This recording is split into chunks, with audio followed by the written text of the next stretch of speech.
men are created equal, that they are endowed by their Creator with certain unalienable rights, that among these are life, liberty, and the pursuit of happiness. Without life, there can be no liberty. Without liberty, there is no happiness. Without equality, there is no opportunity.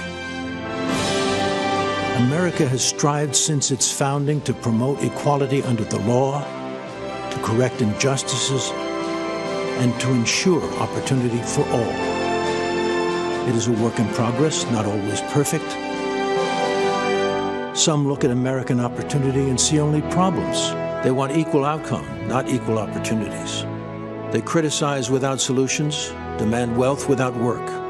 Their ways are historical failures evidenced by tyranny and poverty, a prevailing darkness in every country it has been tried. The American dream, inspired by American opportunity, is the engine of entrepreneurship. Oh, it's beautiful, Mike. The inspiration to the greatest inventions, the highest achievements, and establishing a quality of life second to none, providing jobs, creating futures, fulfilling dreams. In America, opportunity preserves individual freedom. It leads to exceptionalism. It's a bright, shining light, an example for all to see.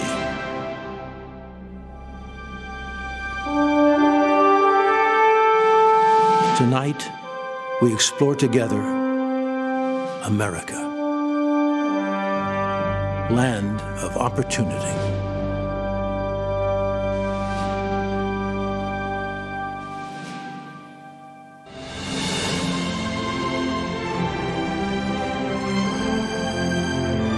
From Washington, D.C., welcome to the 2020 Republican National Convention. Tonight, celebrating America as the land of opportunity.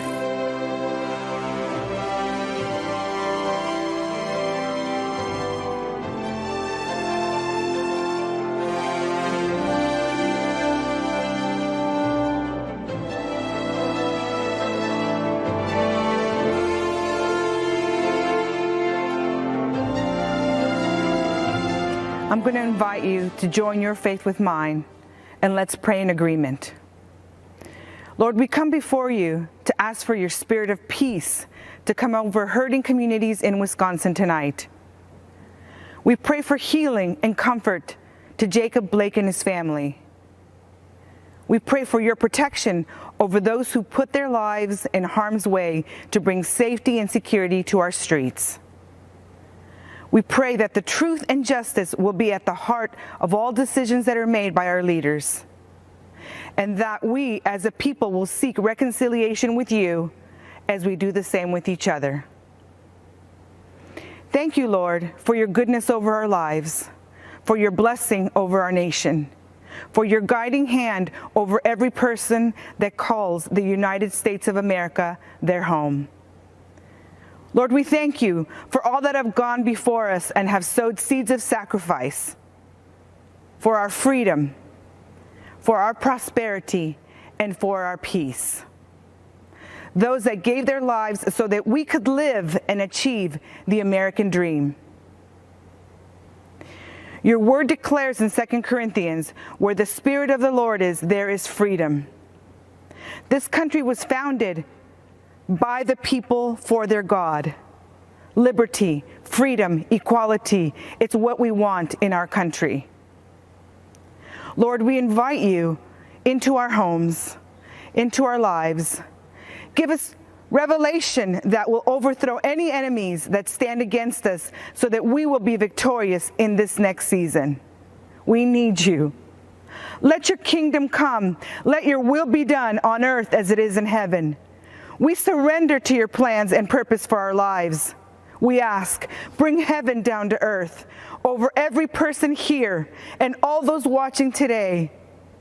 As we move into this next chapter in our journey to greatness, we ask for your presence to be with us. Lead us, Lord. Give us strategies from heaven. I decree the words of Isaiah 11:2 over our president, vice president, and all government authorities from every state in our nation. May the Spirit of the Lord rest on him, the Spirit of wisdom and understanding, the Spirit of counsel and might, the Spirit of knowledge and the fear of the Lord. I release a blessing over every person and every home. Lord, release health, healing, peace, strength, and courage.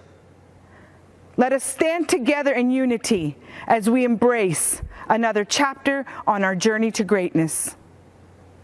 I decree and declare, America, the best is yet to come. And I ask all this in the name of Jesus. Amen.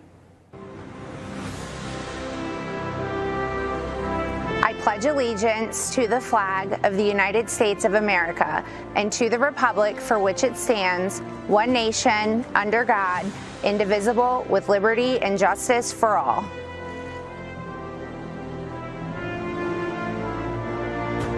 Yat-e. I'm Myron Lizer, the Vice President of the Navajo Nation. I give this address from the majestic rock spires of Shiprock, Sebet-ai, or Rock with Wings as known by our Dene people. It is here as well that many of our ancestral leaders sought to govern and lead a nation within a nation. They sought to lead their people into the promises of a better way of life for their children's children. It is also where they have not been as successful as the rest of America. Our First Nations people, the host people of the land, we are still here. Our Creator placed us here and knew for such a time as this, we would have an opportunity for an appeal to heaven. You see, our people have never been invited into the American dream. We, for years, fought congressional battles with past congressmen and senators that were part of a broken system that ignored us. That is, until President Trump took office. President Trump delivered the largest financial funding package ever to Indian country. The $8 billion in CARES Act funding to Indian country was a great start in alleviating the devastating effects that the COVID-19 pandemic has inflicted on our Indian tribes. The Navajo Nation once led the nation in per capita positive cases because of the health disparities that previous administrations failed to improve. Whenever we meet with President Trump, he has always made it a priority to repair the relationship with our federal family. Recently, President Trump signed the first ever presidential proclamation officially recognizing missing and murdered American Indians and Alaska Natives. He established a task force called Operation Lady Justice to address the problem. The president also provided $273 million to improve public safety and support victims of crime in the Native American community. As a result, a cold case office was recently opened on the Gila River Indian community. The president has reactivated the White House Council on Native American Affairs to promote economic development and rural prosperity in Indian country. President Trump also strengthened the Supreme Court by nominating strong conservative judges like Neil Gorsuch, who supports Native American rights. Thank you for the opportunity to be here tonight. I'm excited to endorse President Trump's re-election. And Mr. President, we look forward to hosting you very soon. Come visit our land we call Dinétah. Akia, thank you very much. I had always had this unshakable sense that I know that life has to be more than what it was I've been living. I caught my very first felony conviction at 16 years old, and that type of behavior had led me into more and more arrests, getting in trouble until the age of 37 years old. I was arrested for a string of bank robberies. And based off of my criminal history, there is a potential that a federal judge can sentence me up to 23 years in a maximum security United States federal penitentiary. And in that moment, I played a let's make a deal with God. And I asked God to climb into the robe of that judge. Whether it's 10 years or 50 years, I'm going to invest the rest of my life serving you. And I stood before that federal judge. Judge Mahan took his glasses off, leaned back and said, I don't know why I'm going to do this. But he said, I'm not going to give you what you deserve. Then he gave me a lesser sentence. And as I laid on that stainless steel cell, shackled by my hands and my feet, I heard God utter into my spirit, my son, I honored what you asked me to do. He said, never forget the promise that you made to me. And ever since that day, I got up off that floor and my life went in a 180-degree turn. in the other direction. When John got that sentence, I just shook my head. I said, wow, John, you are destined for bigger things than prison. My name is Richard Beasley. I was an FBI special agent for about 25 and a half years. It was something about his demeanor when he walked into that room. I had this feeling like everything is going to be okay. Then when he got out, he gave me a call and says, hey, Rich, let's have lunch. So I met him at the McDonald's, and he's got a Bible with him. I've seen that before where guys have used a Bible as a prop. It took me about 30 seconds to understand that this was not a prop with John. He was a changed guy from the man that I arrested, several years before. When I saw the way that he treated me fairly, I saw the man behind the suit. I started thinking, man, if that worked for me with this law enforcement officer, how can I multiply that and get more law enforcement officers involved so that we can impact this on a larger scale?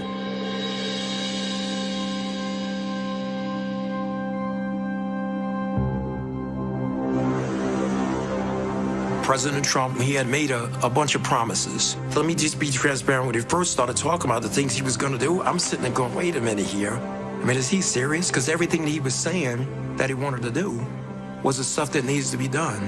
And before he walked out that meeting that day, I promised I'll make it out there to, come speak at one of your graduations. I heard that they were phenomenal. When he stood there in that graduation and he went out of his way to shake the hand of every one of those 29 graduates, set them on a whole nother vista of life because they had the office of the President of the United States. The promises that he made was promises that he kept. 2 years ago, I was honored to tell John Ponder's story of transformation in the Rose Garden on the National Day of Prayer. Today, I'm thrilled to welcome him back to the White House.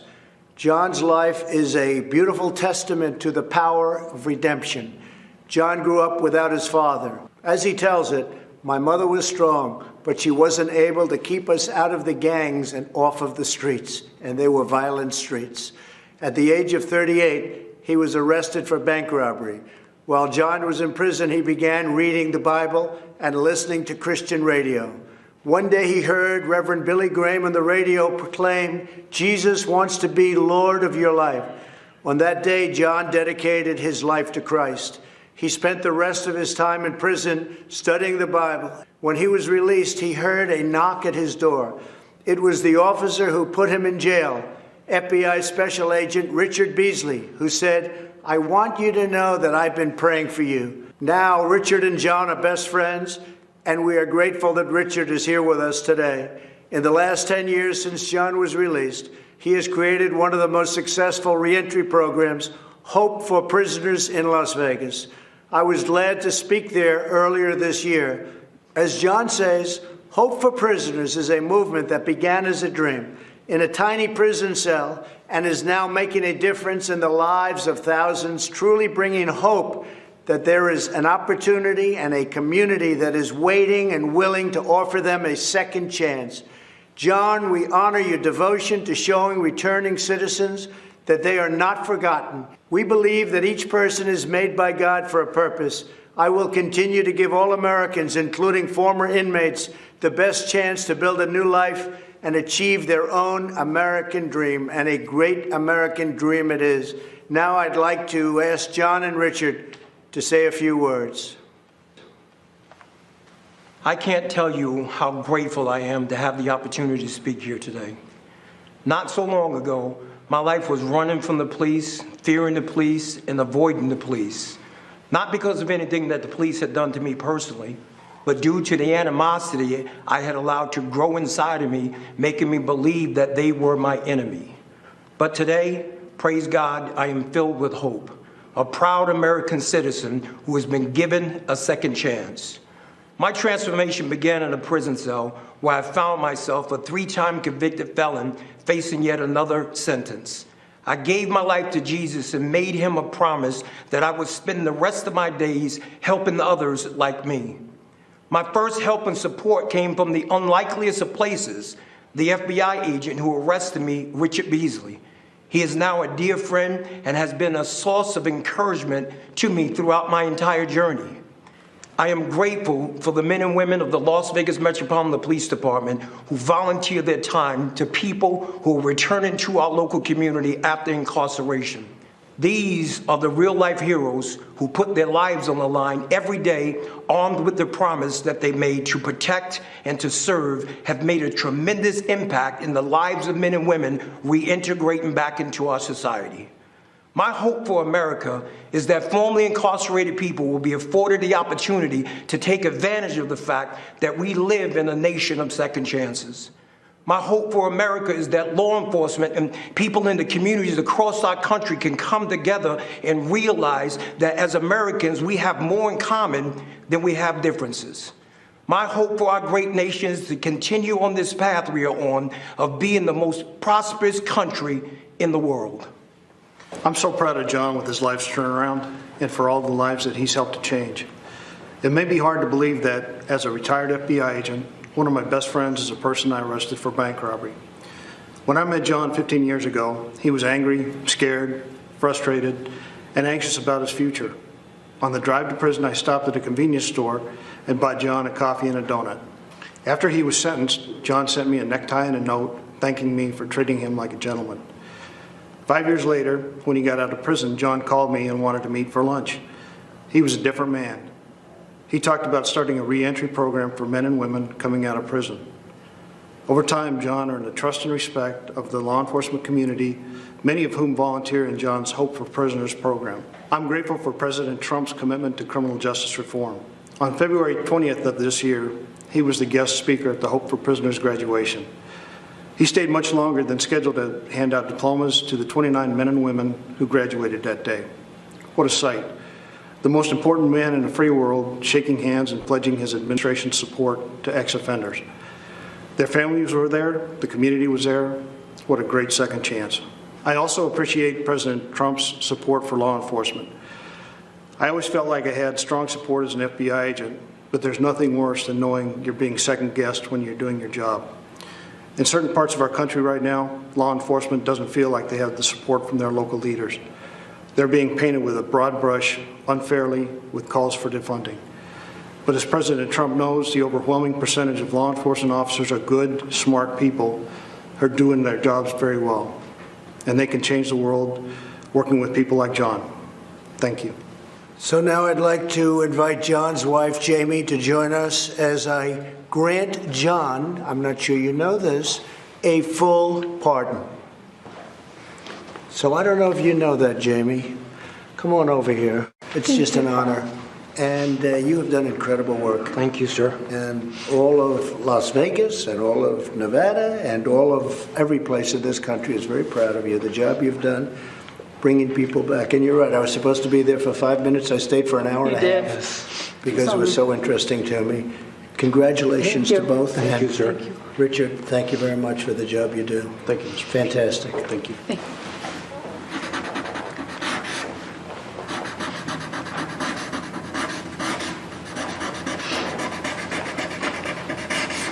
Okay.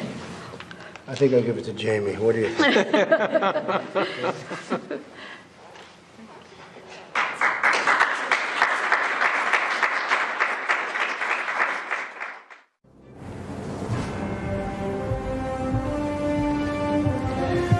Good evening. I'm Senator Rand Paul from Kentucky.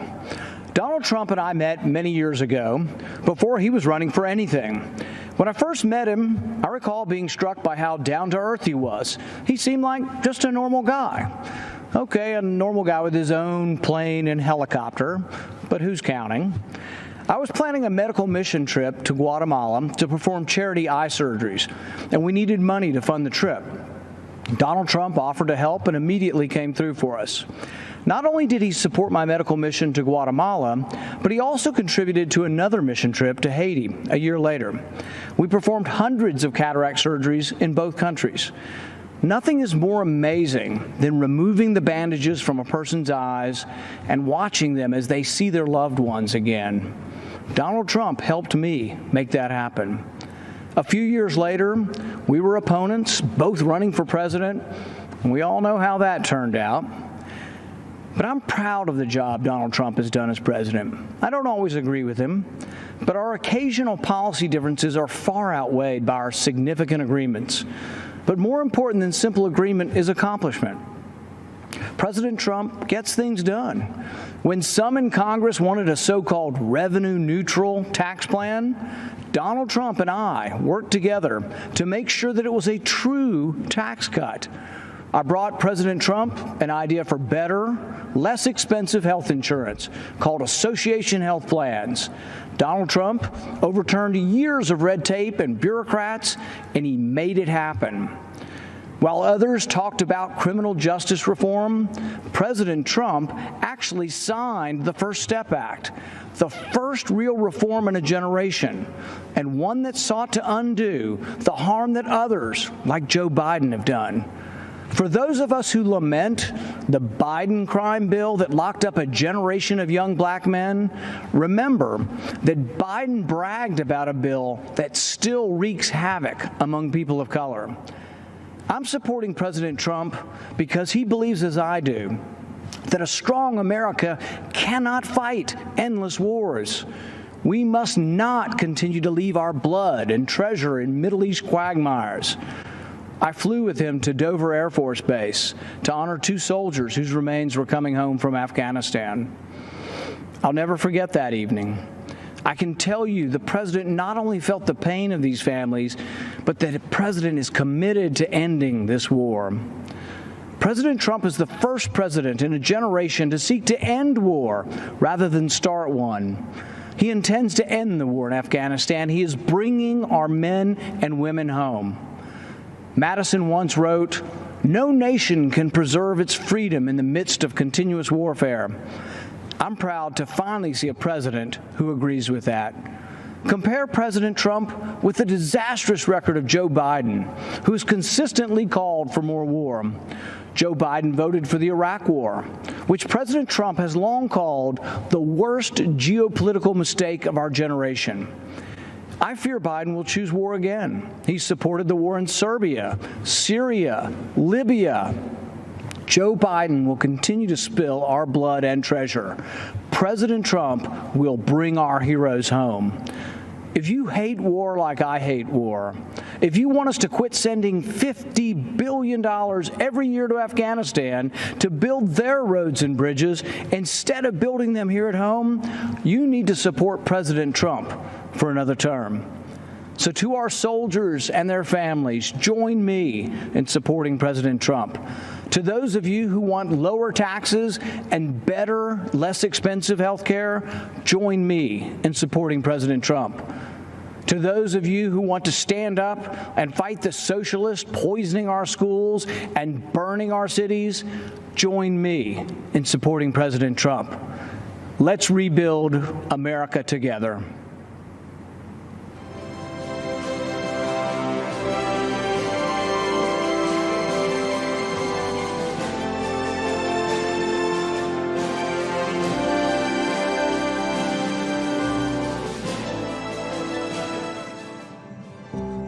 What I would call your everyday man, the forgotten man or woman, the people that wake up every morning, go to work, do their job, come home to their kids and families, and are faithful and consistent, the people that have built America. There are people in our country that have been forgotten, that are hard workers. We do not hold signs. We are not on street corners. We are waking up at the crack of dawn, working and earning our living. But every single day, men and women from across this country are affecting people in positive ways. Real people that work hard every day, and they just want to earn a good living and enjoy life. And he really knows them, understands them. It's clear he has been on the job site, interacting with people from all backgrounds. I've never had someone care so much about making sure people have job security. The president's job is to protect us, keep us safe, and help make our life better and the opportunity to pursue the American dream. That's what Donald Trump is doing. As a cattle rancher and a farmer, I do feel that we are not forgotten with this administration. We have hope for preserving our industry. My hope is that we lift the regulations that have stripped away the working class Americans' ability to do what they innately know how to do best. I feel like Trump is definitely pushing more for the steel mills, the fishermen, just us making our own products and bringing everything in. He's pushing so hard, and I see it truly coming alive. I do feel that President Trump has the interests of all those Americans tied together. I really do.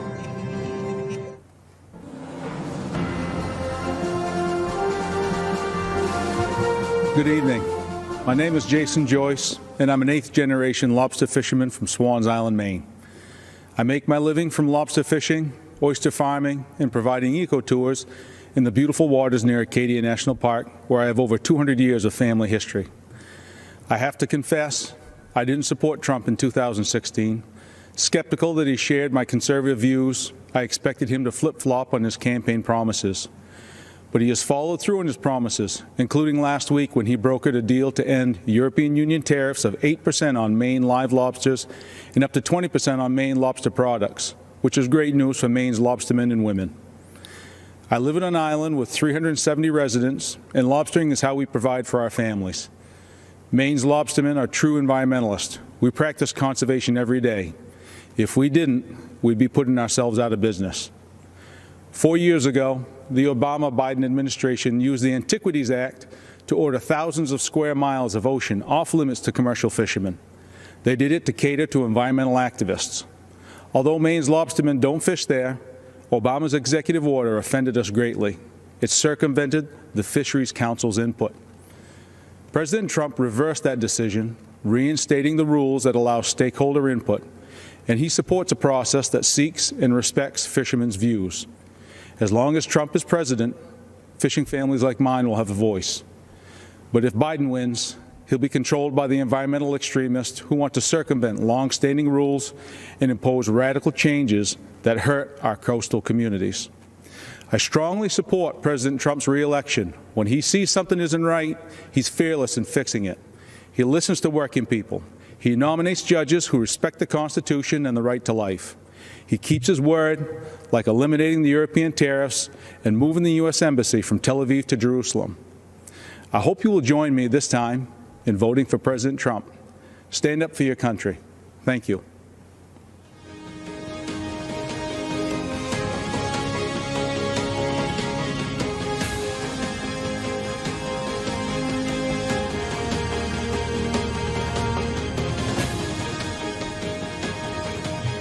Good evening. My name is Chris Peterson. My husband Gary, our family, and I milk 1,000 cows on a dairy farm in Grantsburg, Wisconsin, a small middle American town.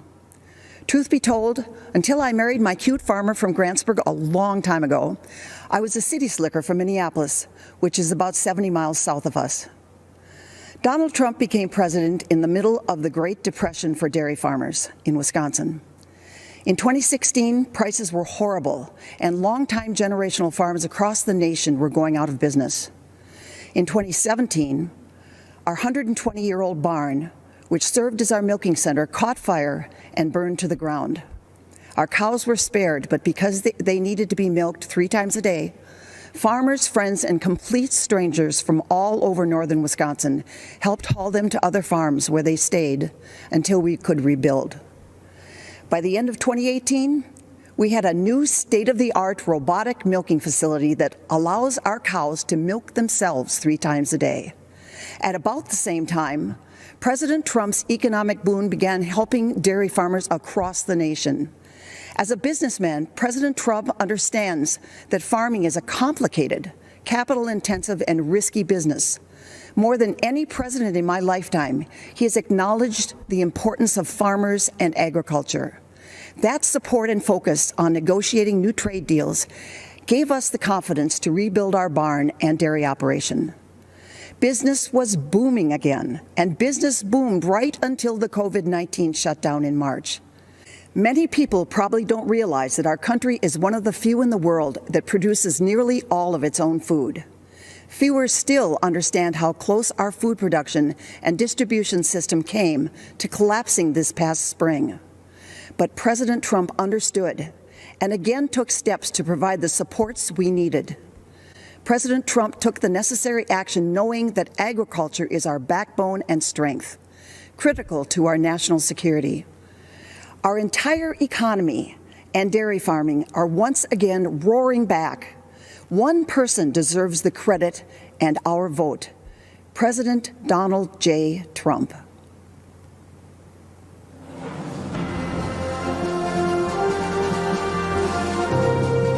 What was happening prior to President Trump, you had businesses that were overregulated, not a friendly environment at all to start a company. My family stopped ranching about 7 years ago. The regulations became so overbearing that the ranch was slowly sold off. I lost businesses because of this regulation. The factories in our town closed. The businesses in our towns have shut. It got to the point finally that Middle America needed help. President Trump came in and was able to shed light on an area that had been so long left behind. Tax Cuts and Jobs Act was huge, especially for a community like ours that has a lot of small businesses, manufacturing, deregulation, fair trade, real life policy changes that affected real Americans. An amazing opportunity to get ahead, to have our businesses, to have our children educated, of school choice. That is something that's huge for parents right now, especially Black moms whose kids are trapped in failing school districts. Before COVID hit, Black unemployment rate was at the lowest ever. I've seen the numbers of employees go up, and they're earning a lot more for their family than what they had previously. What this administration has done, simplifying the government, it's really cut the handcuffs off of America again and allowed us to grow and move forward in a way that I have never seen in my lifetime. When you pull regulation and allow small companies to go out there and be able to play in the game, that is the American dream. People feel that they can support and have a family, and it can build and make us stronger as Americans. What could be taken away if he doesn't win again? Joe Biden said the first thing he's going to do is increase taxes on everyone. Over-regulating and making it where a small business can't grow, that's taking away the American dream. I think with the upcoming election, people just need to think about what is better for them and their family. The president's job is to be the CEO of our country, and he's doing his job. He has improved jobs, he's improved health, he's improved wages, he's cut taxes. I could go on for an hour and a half. The plan was working. Everybody had a job, making money, spending money, boom, bada bang, boop, we good. My kids are gonna look up to me and say, you are the best mom for working, raising us. It's just tremendous what I could do, I guess. This is somebody who loves his country. He's truly fighting for the American people. Hello, folks. You know me from TV and radio. I'm Larry Kudlow. Years ago, I worked for Ronald Reagan. More recently, I helped the team craft Donald Trump's economic plan during the campaign. It was a roaring success. Inheriting a stagnant economy on the front end of recession, the program of tax cuts, historic rollback of onerous regulations that crippled small business, unleashing energy to become the world's #1 producer, and free, fair, and reciprocal trade deals to bolster manufacturing, agriculture, technology, and other sectors. The economy was rebuilt in 3 years. Unemployment fell to the lowest rate of 3.5%. Blue collars, African Americans, Hispanics, women, all groups benefited enormously. Everyone was better off. A rising tide lifted all boats. Then came a once-in-100-year pandemic. It was awful. Health and economic impacts were tragic. Hardship and heartbreak were everywhere. But presidential leadership came swiftly and effectively with an extraordinary rescue for health and safety to successfully fight the COVID virus. A great bipartisan rescue also saved the economy. Right now, Our economic health is coming back. With emergency spending and tax cuts, Americans are going back to work. There's a housing boom, there's an auto boom, a manufacturing boom, a consumer spending boom. Stocks are in record territory. A V-shaped recovery is pointing to better than 20% growth in the second half of this year. Now, looking ahead, more tax cuts and regulatory rollback will be in store. Payroll tax cuts for higher wages, income tax cuts for the middle class, capital gains tax cuts for investment, productivity, and jobs. Much more regulatory relief for small businesses. In economic terms, folks, this is no time for a $4 trillion tax hike. Coming out of the deep pandemic, who in their right mind would pick the pockets of taxpayers and drain money from their wallets and purses? Look, our economic choice is very clear. Do you want economic health, prosperity, opportunity, and optimism? Or do you want to turn back to the dark days of stagnation, recession, and pessimism? I believe there can't be better economic policies than we've had in recent years. So I say, stay with them. Thank you.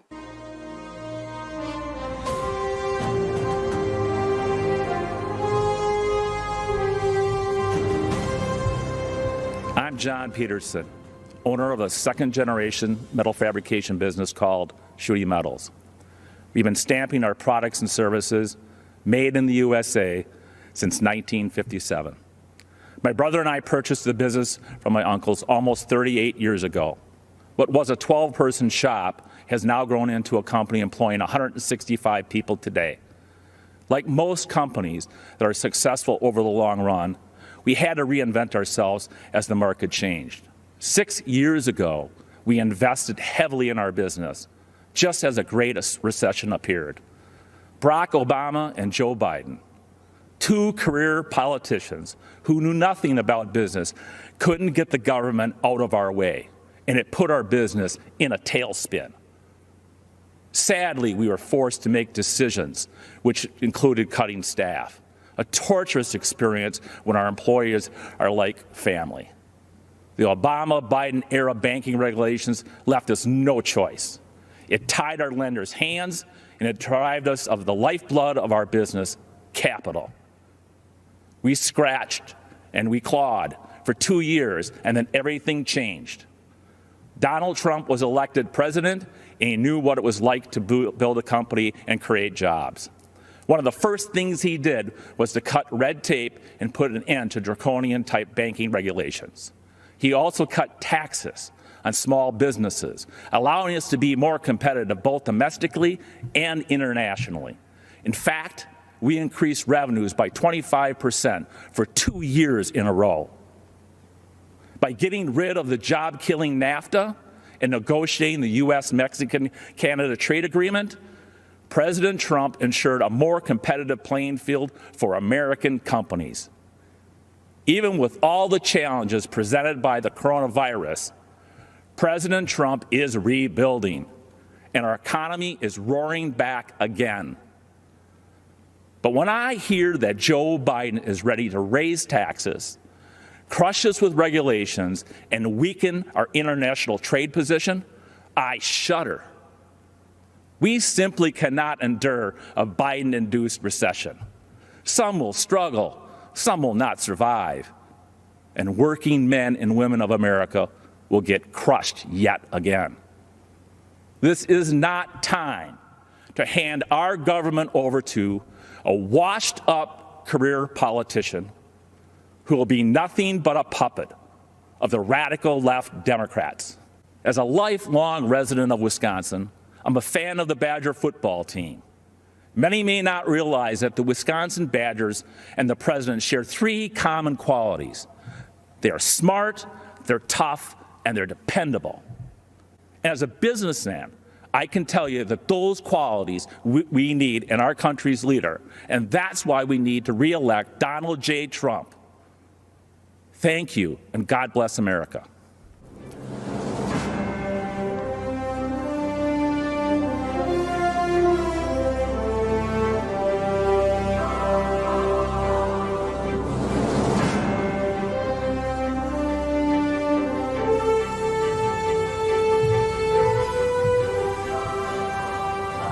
Good evening. I'm Cissy Graham Lynch, and I'm honored to speak to you tonight about something that is so important to all of us, our faith. As Americans, we know the first line of the First Amendment protects our freedom of religion. But what we often forget, the actual words are free exercise of religion.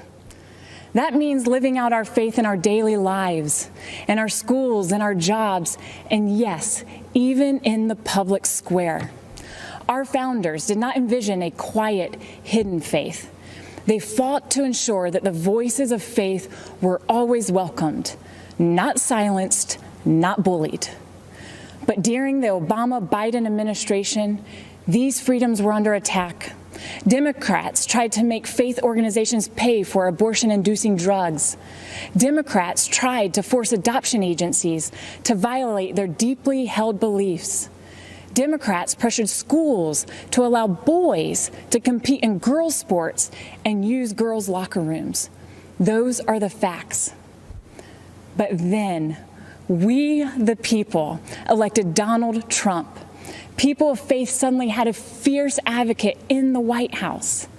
He appointed judges who respect the First Amendment. He supported religious beliefs in court. He ensured religious ministries would not be forced to violate their beliefs. He withdrew the policies that placed our little girls at risk. And on the world stage, President Trump became the first president to talk about the importance of religious freedom at the United Nations, giving hope to people of faith around the world. In America, we have not yet experienced physical persecution, even though the left has tried to silence us. Even during the pandemic, we saw how quickly life can change. Some Democratic leaders tried to ban church services, while marijuana shops and abortion clinics were declared essential. But you know what truly is essential? Our right to worship freely and live our faith in every aspect of life. The Biden-Harris vision for America leaves no room for people of faith. Whether you're a baker, a florist, or a football coach, they will force the choice between being obedient to God or to Caesar, because the radical left's God is government power. So in the words of my grandfather, Billy Graham, let us stand for political freedom, moral freedom, religious freedom, and the rights of all Americans. And let's never give in to those who would attempt to take it from us. Tonight, I'm proudly standing in that public square, and I hope and pray you will join me in voting to re-elect President Trump. I am Bob Busalovich, Mayor of Eveleth, a small town in the Iron Range of Minnesota.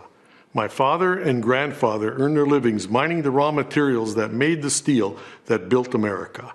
This election is a make or break for workers who are carrying on the legacy of men like them. Since the Iron Range economy is vulnerable to economic trends and to foreign trade, we have always needed a strong voice in Washington. We looked to Democrats to fill that void for many years because we actually thought they cared about our welfare. Not anymore. The radical environmental movement has dragged the Democratic Party so far to the left they can no longer claim to be advocates of the working man. This is hard for me to say because I am a lifelong Democrat. But for far too long, members of both parties allowed our country to be ripped off by our trading partners, especially China, who dumped steel into our markets and slapped tariffs on our products. And what did so-called leaders like Joe Biden do? Nothing. The human cost has been devastating. We lost thousands of jobs. We lost a generation of young people who had to leave the Iron Range to find a livelihood. And worst of all, we lost hope. Then something unexpected happened. A straight-talking New Yorker burst onto the scene, promising to stand up to China and the rest of the world on behalf of the American worker.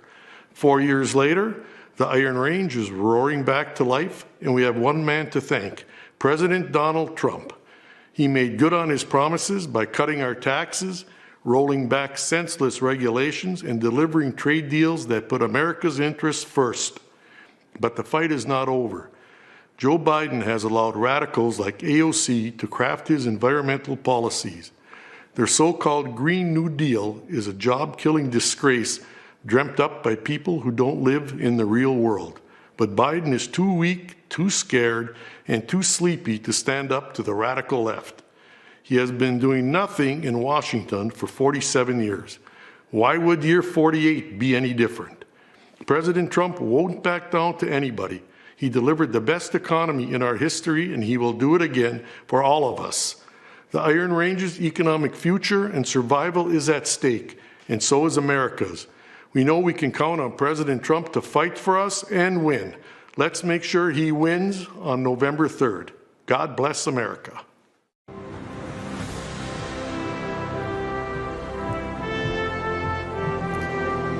My name is Abby Johnson, and I spent 8 years working for Planned Parenthood, but today I'm a pro-life activist.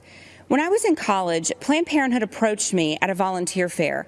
They talked about helping women in crisis and their commitment to keep abortion safe, legal, and rare. I was convinced to volunteer and later offered a full-time job as a medical assistant before my promotion to director of the clinic. I truly believed I was helping women, but things drastically changed in 2009. In April, I was awarded Planned Parenthood's Employee of the Year Award and invited to their annual gala where they present the Margaret Sanger Award, named for their founder. And Margaret Sanger was a racist who believed in eugenics. Her goal when founding Planned Parenthood was to eradicate the minority population. Today, almost 80% of Planned Parenthood abortion facilities are strategically located in minority neighborhoods. And every year, Planned Parenthood celebrates its racist roots by presenting the Margaret Sanger Award. Later in August, my supervisor assigned me a new quota to meet, an abortion quota. I was expected to sell double the abortions performed the previous year. When I pushed back, underscoring Planned Parenthood's public-facing goal of decreasing abortions, I was reprimanded and told, "Abortion is how we make our money." But the tipping point came a month later when a physician asked me to assist with an ultrasound-guided abortion. Nothing prepared me for what I saw on the screen. An unborn baby fighting back, desperate to move away from the suction. And I'll never forget what the doctor said next. "Beam me up, Scotty." The last thing I saw was a spine twirling around in the mother's womb before succumbing to the force of the suction. On October 6th, I left the clinic, looking back only to remember why I now advocate so passionately for life. I founded and currently run And Then There Were None, a nonprofit organization that's helped nearly 600 abortion workers transition out of the industry. For most people who consider themselves pro-life, abortion is abstract. They can't even conceive of the barbarity. They don't know about the products of conception room and abortion clinics where infant corpses are pieced back together to ensure nothing remains in the mother's wombs, or that we joked and called it the pieces of children room. You see, for me, abortion is real.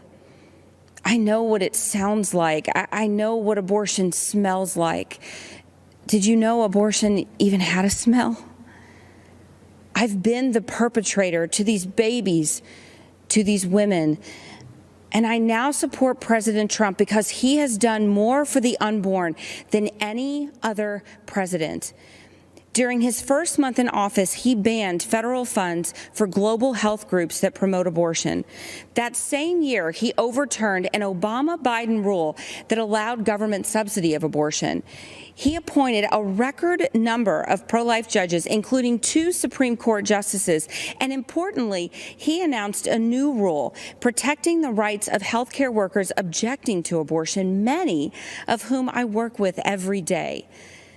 Life is a core tenet of who we are as Americans, And this election is a choice between two radical anti-life activists and the most pro-life president we have ever had. That's something that should compel you to action. Go door to door, make calls, talk to your neighbors and friends, and vote on November 3rd. Take action that reelects our president, and do it with our very most vulnerable Americans in mind, the ones who haven't been born yet.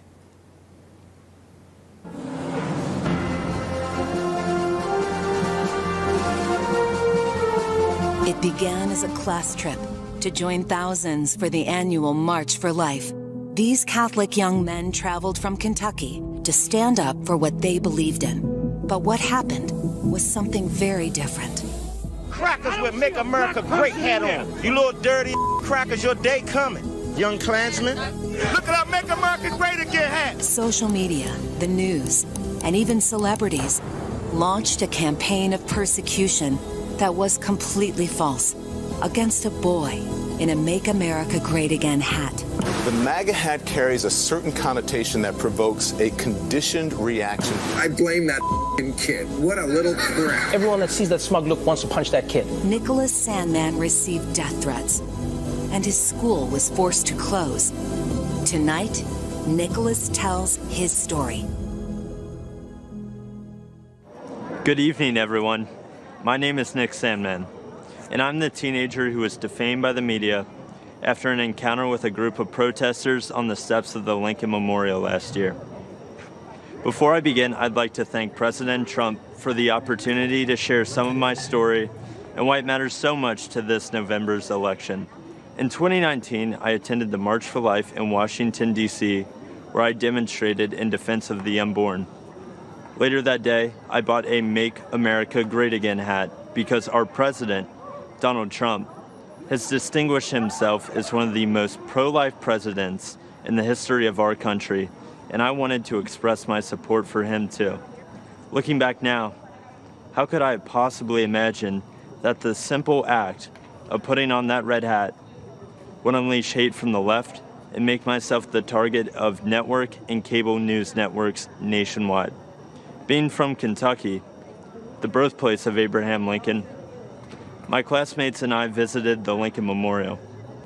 I found myself face to face with Nathan Phillips and other professional protesters looking to turn me into the latest poster child showing why Trump is bad, while the media portrayed me as an aggressor with a relentless smirk on my face.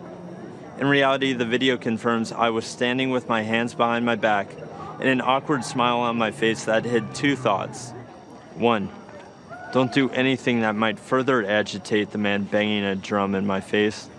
And two, I was trying to follow a family friend's advice, never to do anything to embarrass your family, your school, or your community. Before I knew what was happening, it was over. One of Mr. Phillips' fellow agitators yelled out, "We got him. It's all right here on video. And we won, Grandpa." What I thought was a strange encounter quickly developed into a major news story, complete with video footage. My life changed forever in that one moment. The full war machine of the mainstream media revved up into attack mode. They did so without researching the full video of the incident, without ever investigating Mr. Phillips' motives, or without ever asking me for my side of the story. And do you know why? Because the truth was not important. Advancing their anti-Christian, anti-conservative, anti-Donald Trump narrative was all that mattered. And if advancing their narrative ruined the reputation and future of a teenager from Covington, Kentucky, well, so be it. That would teach him not to wear a MAGA hat. I learned what was happening to me had a name. It was called being canceled, as in annulled, as in revoked, as in made void. Canceled is what's happening to people around this country who refuse to be silenced by the far left. Many are being fired, humiliated, or even threatened. And often, the media is a willing participant. But I would not be canceled. I fought back hard to expose the media for what they did to me, and I won a personal victory. While much more must be done, I look forward to the day that the media returns to providing balanced, responsible, and accountable news coverage. I know President Trump hopes for that too. And I know you'll agree with me when we say that no one in this country has been a victim of unfair media coverage more than President Donald Trump. In November, I believe this country must unite around a president who calls the media out and refuses to allow them to create a narrative instead of reporting the facts. I believe we must join a president who will challenge the media to return to objective journalism. And together, I believe we must all embrace our First Amendment rights and not hide in fear of the media or from the tech companies or from the outrage mob either. This is worth fighting for. This is worth voting for. And this is what Donald Trump stands for. Thank you all for listening to me tonight. And one more thing. Let's make America great again.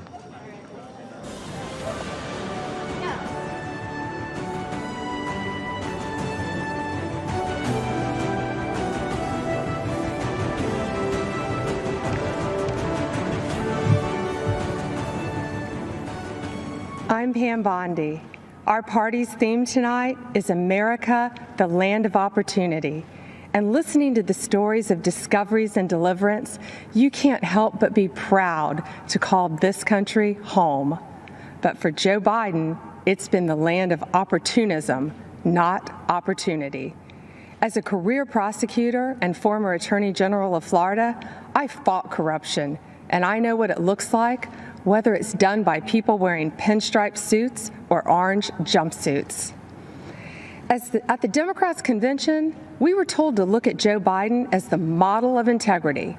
But when you look at his 47-year career in politics, the people who benefited are his family members, not the American people.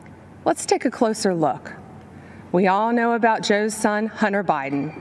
A corrupt Ukrainian oligarch put Hunter on the board of his gas company, even though he had no experience in Ukraine or in the energy sector.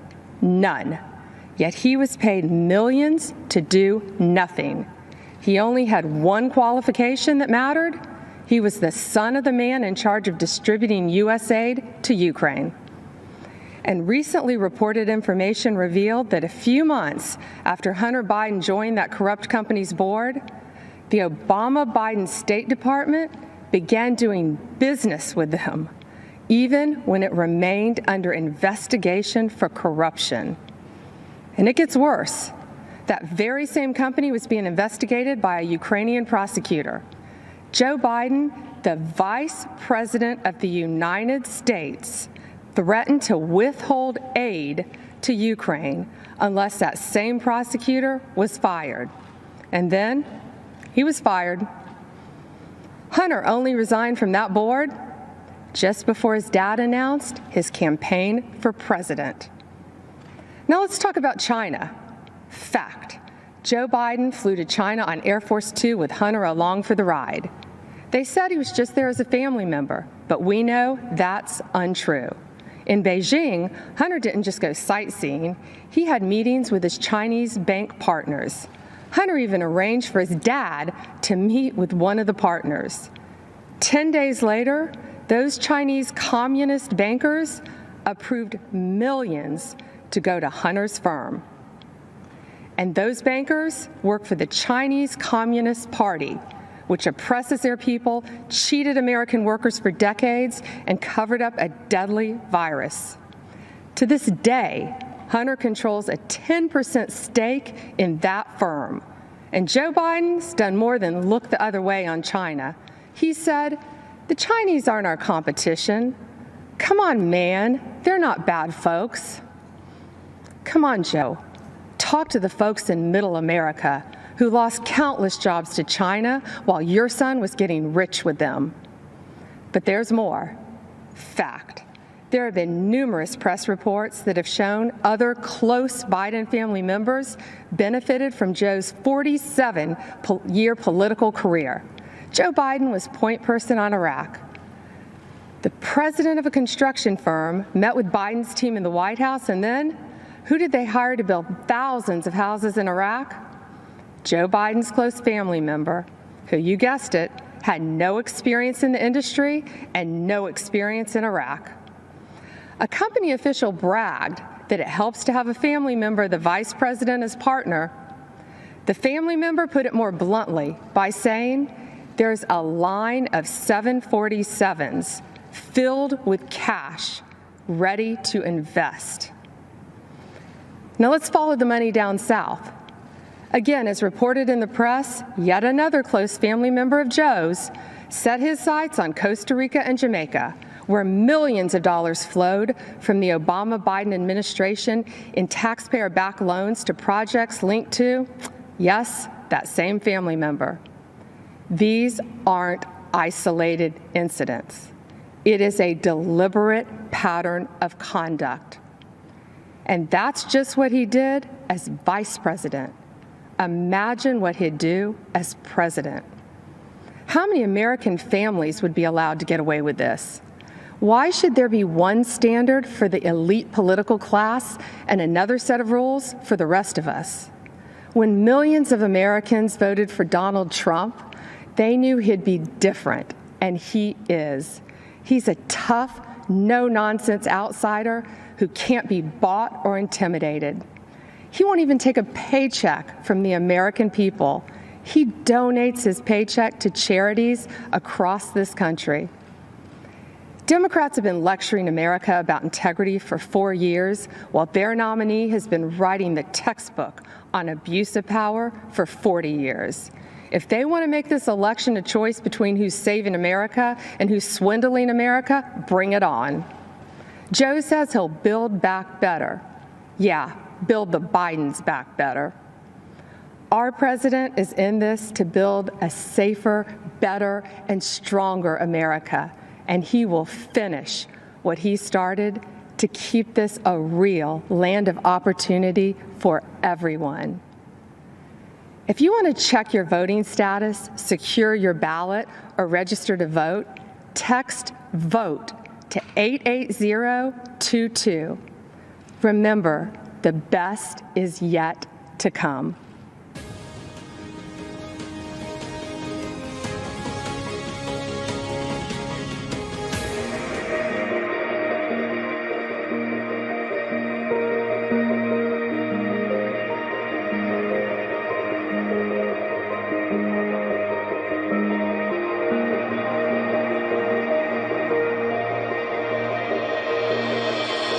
Women have played a very, very big role. The level of genius is unbelievable, frankly. You're what? You've got 70, 80 years on this earth? What are you going to do with it? Are you going to make that difference? Are you going to say, I was there for the big battles in our country to save America? It's what I feel very much called to do ever since I was a very young girl. In 2016, Donald Trump made his historic run for the office of United States President. Knowing the monumental task he would be undertaking, he rested all of his hopes for winning on one woman. Because of that trust, he became the 45th President of the United States, and Kellyanne Conway became the first woman in U.S. history to manage a winning presidential campaign. This president has been a champion for women, mostly because he speaks to them as if they can handle and tackle all issues. I don't want a job because of my gender. I want the job because I'm the best person for that position. That's it. And he respects that. And he appreciates hard work. You can't ask for anything better, especially in a boss. President Trump continues to place strong women into significant positions throughout his administration and campaign, far more than any other president in U.S. history. That he has had and does have more women on his top team than any president before, but it actually goes down to his deputy assistants, to his special assistants, to our awesome teams throughout the West Wing. And when he called me and said, I want you to represent my entire campaign, I became the first Black woman to represent a Republican presidential campaign, winning presidential campaign in United States history. Throughout his career, Trump has always touted family first as a core value. He shows this especially with his choices of press secretaries, choosing Sarah Sanders, the first mother to become a press secretary, Stephanie Grisham, the first single mother to serve as press secretary, and Kayleigh McEnany, who transitioned into the job while also transitioning into the job of mom. I have 4 children. Kellyanne Conway has 4 children. Ivanka has, I think between all the senior staff women, we might have 75 kids. I'm not sure. We've lost count. But the importance of the work is never lost on any of us. And truly, it is those children that we are fighting for and for their future. With these capable women placed in positions of powerful influence and authority, President Trump has proven that when the stakes are highest, he is proud to entrust many of our nation's most crucial jobs to women. The number of dedicated, amazing, brilliant, relentless women that are dedicated to the country and to the president and to preserving the American dream is one of the greatest, if not the greatest things I'll ever be a part of.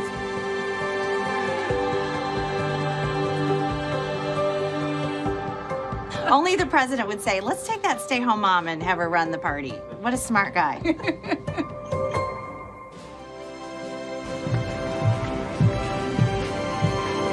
Good evening.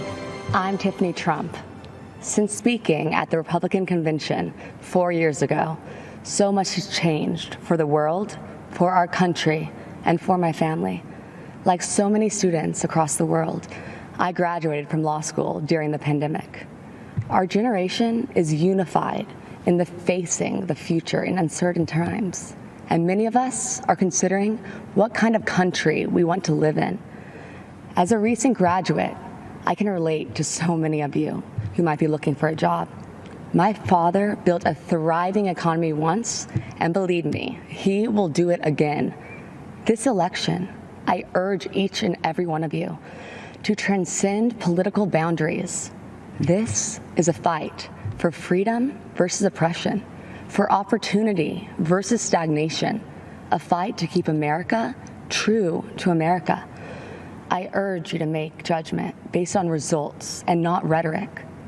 If you believe in criminal justice reform, there is only one president that passed the First Step Act, giving people a second chance, a chance at a life once again. And if you believe in expanding quality and affordable health care, only President Trump, my father, signed the right to try into law the Favored Nations Clause and other actions to lower drug prices and keep Americans from getting ripped off. People must recognize that our thoughts, our opinions, and even the choice of who we are voting for may and are being manipulated and visibly coerced by the media and tech giants. If you tune into the media, you get one biased opinion or another, and what you share, if it does not fit into the narrative that they seek to promote, then it is either ignored or deemed a lie, regardless of the truth. This manipulation of what information we receive impedes our freedoms. Rather than allowing Americans the right to form our own beliefs, this misinformation system keeps people mentally enslaved to the ideas they deem correct. This has fostered unnecessary fear and divisiveness amongst us.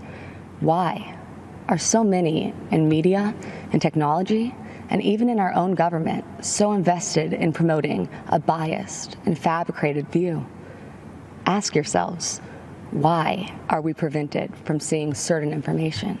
Why is one viewpoint promoted while others are hidden? The answer is control, because division and controversy breed profit.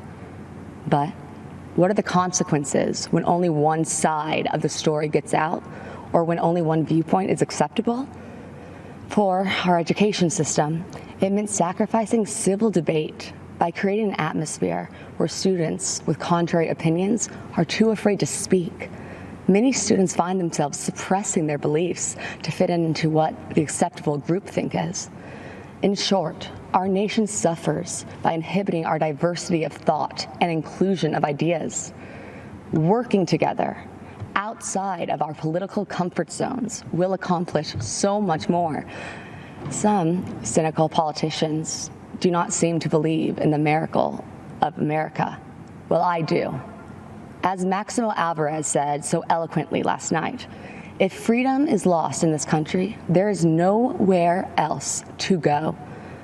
Having hope is not weakness, and believing in miracles is a gift from God.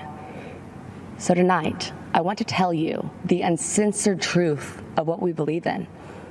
We believe in equality of opportunity. We believe in freedom of thought and expression. Think what you want. Seek out the truth. Learn from those with different opinions, and then freely make your voice heard to the world. We believe in school choice because a child's zip code in America should not determine their future. We believe in freedom of religion for all faiths, and we believe in the American spirit, a country founded on ideas, not identity, a country where our differences are embraced, and the only country where the word dream has been attached to it. Because in America, your life is yours to chart. So if you're hearing these things and thinking to yourself, that is the kind of country that I want to live in, well, whether you realize it or not, you are a Trump supporter. I encourage you to see beyond the facade that so many other politicians employ. They mask themselves in disguises of decency as they try to pressure us to mask our own identities and beliefs. My father is the only person to challenge the establishment, the entrenched bureaucracy, big pharma, and media monopolies to ensure that Americans' constitutional freedoms are upheld and that justice and truth prevail. My father does not run away from challenges, even in the face of outright hatred, because fighting for America is something he will sacrifice anything for. He dreams big dreams for our country, and he is relentless at achieving them. You see, Make America Great Again is not a slogan for my father. It is what drives him to keep his promise of doing what is right for American citizens. The energy of change and opportunity is with us. God has blessed us with unstoppable spirit, his spirit, the American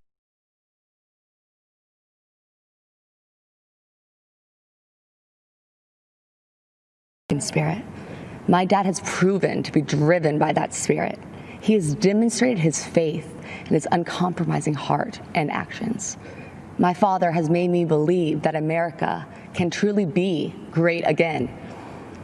If you care about living your life without restraints, about rebelling against those who would suppress your voice and building your American dream, then the choice in this election is clear. A vote for my father, Donald J. Trump, is a vote to uphold our American ideals. Be true to yourself and stay true to the dream of America. Thank you, and God bless you all.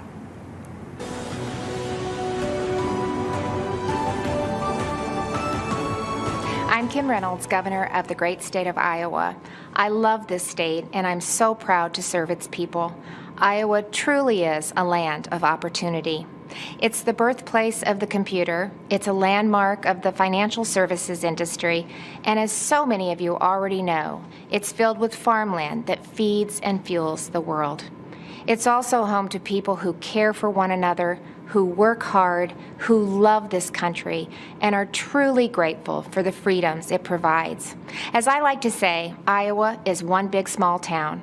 Neighbor helping neighbor is in our DNA. From the sick farmer who can't harvest his crops, to the single mom who loses her job and is struggling to get back on her feet, the town, the community, helps them get through it.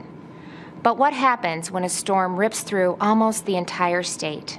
When it's not one farmer who lost his crop, but hundreds? When it's not one neighbor who is without food, but thousands? That happened just 2 weeks ago. A storm called a derecho with hurricane-force winds of up to 140 miles per hour wiped out millions of acres of crops, left thousands without power. It destroyed homes, wrecked lives, and left devastation in its wake. It was the worst storm in our state's history. And Iowans did what you expect Iowans to do. They helped each other, they took care of each other, and they still are.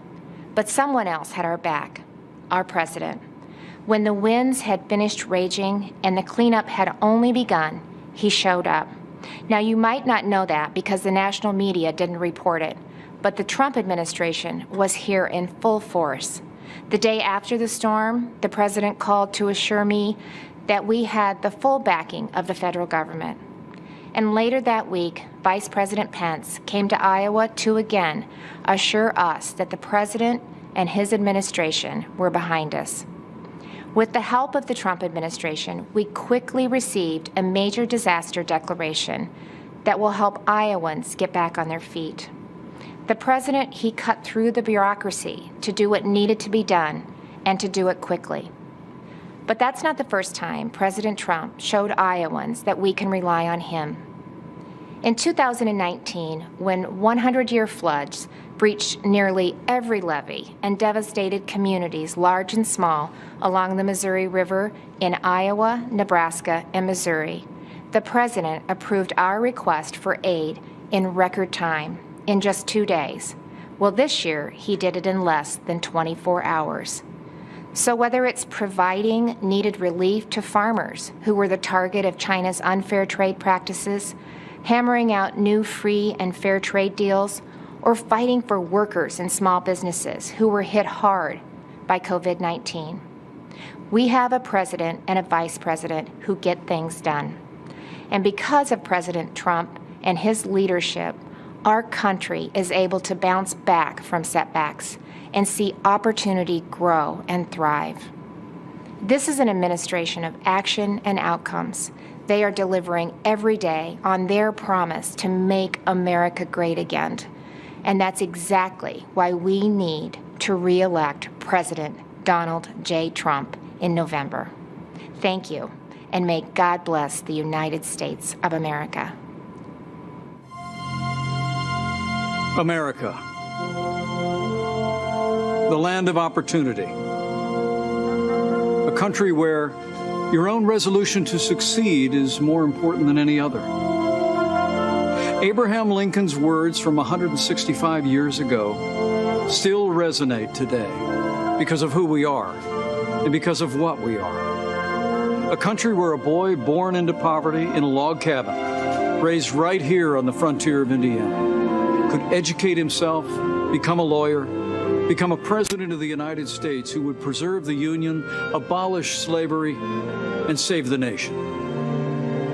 As a fellow Hoosier, visiting Lincoln's boyhood home has always been a treasured experience for me and my family. It's a place that made Lincoln. It shaped Lincoln and defined the man that Lincoln would become. America is the land of opportunity. As President Donald Trump declared at Mount Rushmore, in America you can do anything. You can be anything. And together, we can achieve anything. Every day, President Donald Trump is fighting to protect the promise of American liberty. Every day, our president's been fighting to expand the reach of the American dream. And on every single day, without fail, President Donald Trump has been fighting for you. So tonight, I'd like to introduce you to a few remarkable Americans who represent that solemn pledge, who embody our president's unbreakable devotion to ensuring that America is a land of unlimited opportunity for all.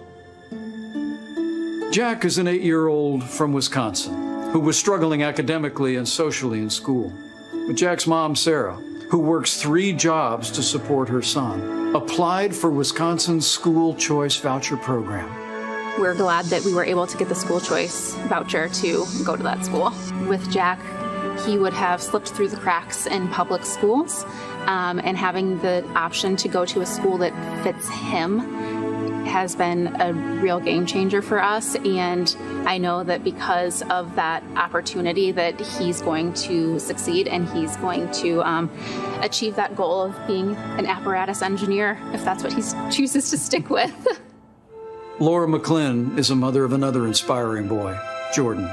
Jordan has Duchenne muscular dystrophy, a fatal muscle weakening disorder. Jordan was at my side in Indiana when, as governor, I signed a law allowing terminally ill patients to access experimental drugs not yet approved by the FDA. In 2018, President Trump signed the landmark federal Right to Try bill into law. Thanks to the president's leadership, critically ill patients have the right to access life-saving experimental treatments. We started fighting for Right to Try, which basically says if you have a terminal illness and there's a drug that exists and you don't qualify for the clinical trial, there's no other way to receive it. This is a unique pathway that allows you to have access. You made us a promise back in Indiana that you would do whatever it took to help Jordan, and we're so grateful that you joined us on this journey and stuck it out until it became law so that other people could access treatments. So, Jordan, if President Trump was standing right there, what would you say to him today about Right to Try? Thank you for being a hero to everybody in the country. Judge Cheryl Allen made history in 2007 when she became the first African-American woman to be elected to serve on the Pennsylvania Superior Court. It's because of leaders like Judge Allen that our nation has overcome our greatest challenges. In this time of racial division in the country, do you see faith and values and the strong stand that President Trump has taken for equality of opportunity as a pathway toward bringing the country together? As a senior citizen, I'll leave it at that. I know what racism feels like, but I also know that but for my being in this country, I would have never been able to achieve the things that I have been able to achieve. There are injustices, but the way to deal with those injustices is for people to sit down across the table and talk and come up with solutions. I do believe that President Trump is committed to that. In 2016, I have to confess that I really did not know candidate Trump at the time, but I have to say that he really won me over. Gino's a truck driver from Ohio who heard politicians for years make empty promises about defending American jobs, only to see those promises broken again and again. But in 2019, when General Motors closed its plant in Lordstown, Ohio, President Donald Trump refused to stand by and watch it happen. And as Gino observed, this president reached out to General Motors to find a way to bring jobs back to Lordstown. And plans were soon set into motion to create Lordstown Motors. President Trump says, this is how we fix it. And I thought, well, that's a simple solution. There's no other president that could have done it. There's no one that has even tried to do it. President Trump's a doer. He appreciates every one of us, and I know he does. I've seen it. When he said, make America great again, that was his task. That wasn't his slogan. That was his task. And every hat you see that says MAGA on it, that's what your president's doing for you. Thank you, Mr. President, for keeping the promises that you made. And then there's Pastor Aaron Johnson. Today, he's the executive director of the Tulsa Dream Center, a nonprofit that provides education and medical services and food to those in need. AJ, you've got a great personal story. When you see the way this president, this administration have been leaning in to create opportunities, investments in communities around the country to create jobs, expanding educational choice, what does that mean to the families that you serve every day? It means so much to our families. I did grow up in a single-parent home, and so we serve over 600 boys and girls right now on a daily basis, even in COVID. And so for us to give these moms to have an opportunity to take more money on their check, on their paycheck home back to them, to have their children be able to go to a school that they may not have the opportunity to otherwise, it means so much to us. There's been so much greater opportunity for individuals to come together in any walk of life. People have really been able to see such a positive change and been filled with hope, especially throughout this time. Lydia left hearth and home, friends and family in Honduras to pursue a better life here in America. While raising their 4 daughters, Lydia and her husband run a small business that creates security systems. But just months after their business was up and running, our nation was struck by a global pandemic. That's when President Donald Trump stepped in and enacted the largest financial relief package in American history. Her small business stayed in business, and her American dream kept running strong. What did the Paycheck Protection Program mean to your company as the coronavirus struck. Yeah, it was a huge, tremendous help and a big blessing. And so we applied, we were accepted really quickly. We were so grateful. You can't believe how much relief we had. We wanted to continue serving our clients. We want to continue growing our economy, right? We want to all continue to move forward. So we were able to make it. Because of the support of family and friends, the government. I tell my children, they are born here in the U.S. And I tell them, you are so blessed to live in America. Here at Abraham Lincoln's boyhood home, a young man would grow up to become the first Republican president of the United States. And today, another Republican president is fighting to preserve that same noble legacy of freedom. And President Donald Trump will make certain that the torch of American opportunity illuminates every city, every town, and every community in this blessed land. Hi, I'm Ryan Holitz. I'm a police officer from New Mexico.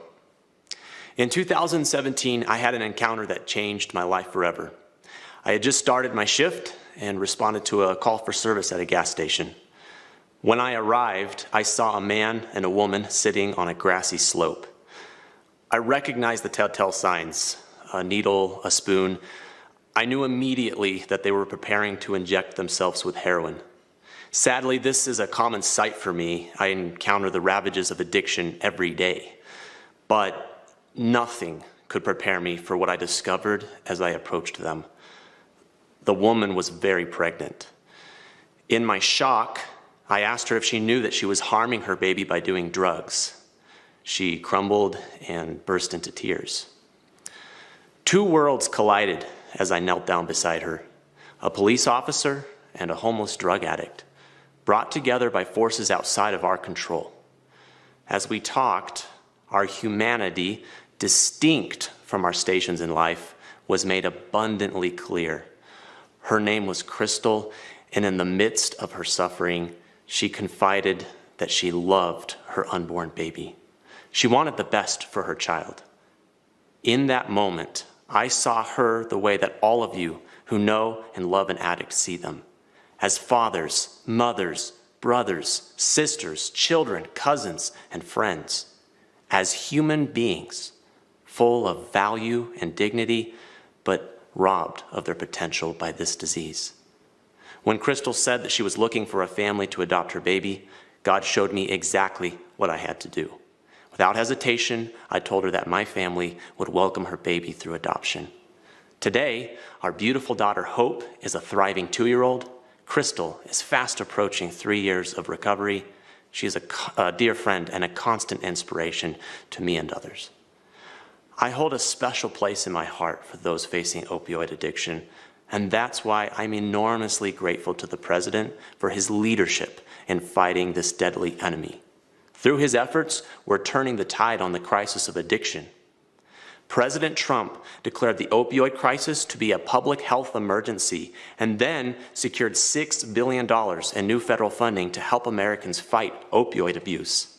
He invested an additional $100 million to stop the opioid crisis in rural America. And in a move that strikes at the root of the problem, he implemented a safer prescribing plan aimed at reducing opioid prescriptions by over 1/3 within 3 years. This is an effort that stops addiction before it ever gains a hold in someone's life. And it's having an impact. Drug overdose deaths decreased in 2018 for the first time in 30 years. Many of the states hardest hit by the opioid crisis are seeing the largest drop in deaths. We're seeing that doctors are writing fewer prescriptions for opioid pain drugs. These are significant improvements that have a meaningful impact. I think we are fortunate, America, to have a president who cares deeply for the downtrodden and who works tirelessly to find solutions. A president who doesn't just talk about problems, but stops and helps. President Trump is the leader we've needed the last 4 years, and he is the leader we need for the next 4. You see, Donald Trump is the right president at the right time. Let's make sure he's reelected on November 3rd. I pray God's blessings on you and your family, and may God bless America.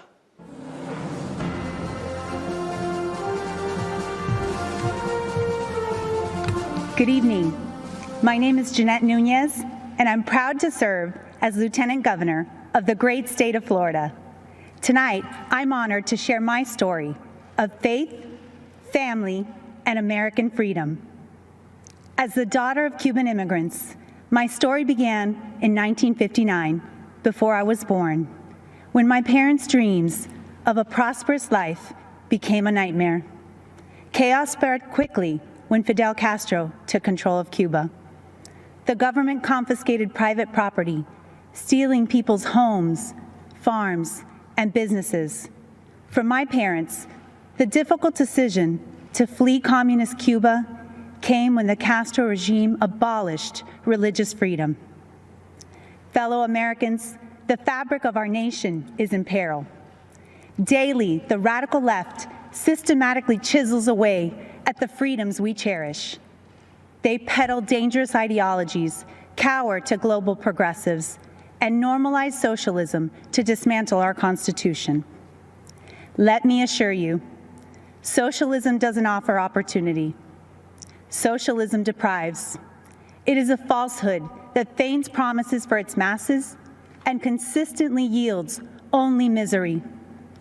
President Ronald Reagan warned, if we lose freedom here, there's no place to escape to. Truer words have never been spoken. Americans have a choice. We can go down a dark road of chaos and government control, or we can choose the path of freedom and opportunity that was paved by those who sacrificed everything to preserve the American dream for future generations. I have faith that Americans will choose the right path. In 2016, our country yearned for a leader who would work tirelessly to jumpstart our economy and fight for hardworking Americans. Since day one, President Donald Trump has put America first. His pro-growth, pro-jobs agenda has ushered in historically low unemployment, record job creation, higher wages, and rising homeownership. The president is fighting to rescue American jobs and industries for places like Ohio, Pennsylvania, and Puerto Rico, jobs that were needlessly shipped overseas. He's defended our religious freedom, stood with democratic allies like Colombia, and shown unwavering resolve while confronting tyrants in countries like Venezuela, Cuba, China, and Nicaragua. Let us join our president in his vow that America will never be a socialist country. Supporting our president requires action. Join me tonight and text VOTE to 88022. We must continue to support our Commander-in-Chief, who has a bold agenda that safeguards the rights and freedoms protected under our Constitution. Today, more than ever, that means supporting our men and women in law enforcement and our heroes in uniform. It means fighting to provide the best quality education by empowering parents and preserving school choice. And it means rejecting the socialist takeover of our nation that will destroy the innovation, economic vitality, and freedoms we hold so dear. As a daughter of immigrants, a wife, a mother of three, and the first Latina lieutenant governor in the history of the state of Florida, it is my distinct privilege to share my story, which is really your story, and the story of a nation that has opened its doors, lifted its people, and yielded success in a way only the United States of America can. Together, let's ensure 4 more years for President Donald J. Trump so that he can continue protecting our republic, and so one day, our children can proudly tell the story of what our generation did to defend the values of faith, family, and freedom. Thank you. May God bless each one of you, and may God bless the United States of America.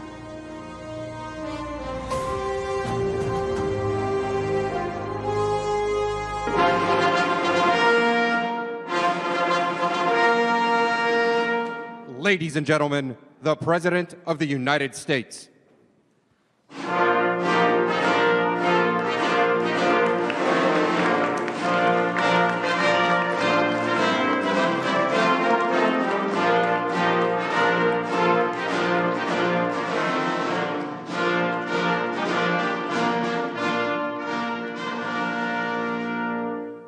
Acting Secretary Wolf, I present to you 5 candidates for naturalization representing 5 countries.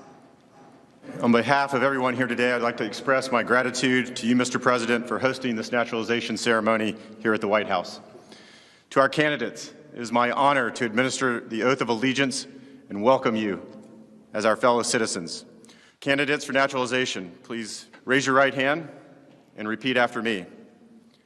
I hereby declare an oath that I absolutely and entirely renounce and abjure all allegiance and fidelity to any foreign prince, potentate, state or sovereignty, of whom or which I have heretofore been a subject or citizen.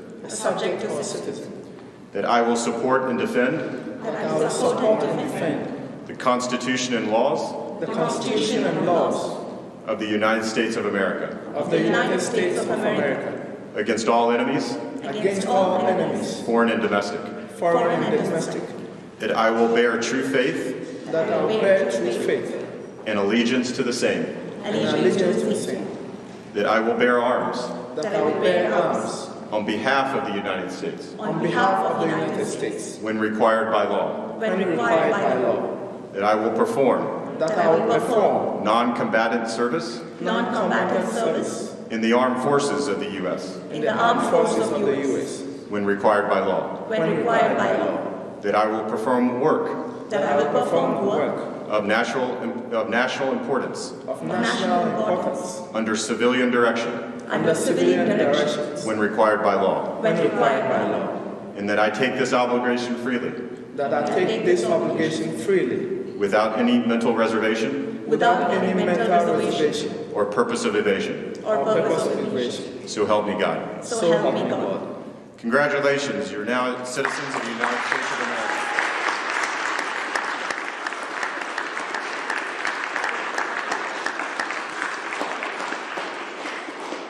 On behalf of the Department of Homeland Security, it is my honor to call you my fellow Americans. Mr. President, I want to again commend you for your dedication to the rule of law and for restoring integrity to our immigration system. Thank you for hosting such a patriotic celebration here at the White House today. Thank you. Thank you. Congratulations, that's fantastic. It's really great, thank you. And I want to thank Acting Secretary Wolf, doing a phenomenal job in so many ways. Today, America rejoices as we welcome 5 absolutely incredible new members into our great American family. You are now fellow citizens of the greatest nation on the face of God's earth. Congratulations. Great going. You followed the rules, you obeyed the laws, you learned your history, embraced our values, and proved yourselves to be men and women of the highest integrity. It's not so easy. You went through a lot, and we appreciate you being here with us today. You've earned the most prized, treasured, cherished, and priceless possession anywhere in the world. It's called American citizenship. There is no higher honor and no greater privilege, and it's an honor for me to be your president. Thank you very much. At this time, I'd like to recognize the 5 new citizens who join us today. Robert Martin Ramirez Alcazar is from Bolivia and has been a lawful permanent resident of the United States since 2013. Robert? Hi, Robert. He and his wife are raising 3 beautiful children.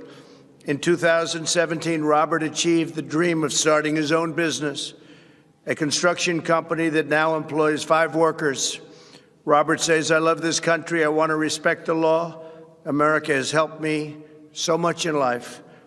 Robert, thank you very much for your devotion. Thank you for the opportunities to the United States. Well, thank you, and good luck with that company. Soon you'll have hundreds of employees, I think, right? It will. Could happen. It will. Rima Gideon is from Lebanon and is the proud mother of 3 children. Rima speaks English, Arabic, and French, and earned a degree in psychology. In other words, she can figure me out. She now works as a daycare teacher in Virginia. Rima says, "I feel blessed to be a loyal citizen of the greatest country in the world, a country that has given me the opportunity of a lifetime to realize my potential and my dreams." Rima, congratulations. It's really great. Thank you. Well, that's very good. Thank you very much. I appreciate it. Sudha Sundari Narayan is a phenomenal success, born in India, came to the United States 13 years ago. Sudha is a talented software developer, and she and her husband are raising 2 beautiful, wonderful children, the apples of your life, right? Yes, they are. Well, thank you very much, and congratulations. Fantastic job. Thank you. Nehmet Abdelzim Awalo Said is from Sudan, and that's a beautiful name, and has been a lawful permanent resident since 2012. She is the married mother of 3 beautiful children, earned a master's degree and PhD in animal nutrition from the University of Wyoming, great place, great state, and she is a trained veterinarian. She's also worked as a substitute teacher for the Alexandria Public School since 2004. That's fantastic. Well, Daibat, thank you very much, and congratulations. It's my honor to be with you. Thank you. Thank you very much.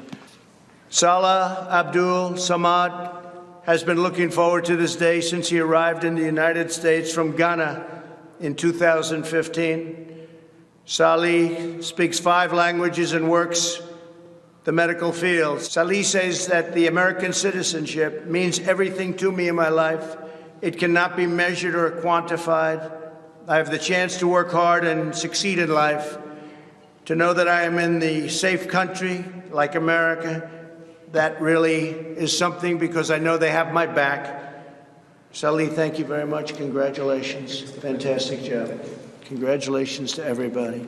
Thank you. With the rights and freedoms each of you now enjoys as citizens, there is no dream beyond your wildest reach, because Americans can do anything.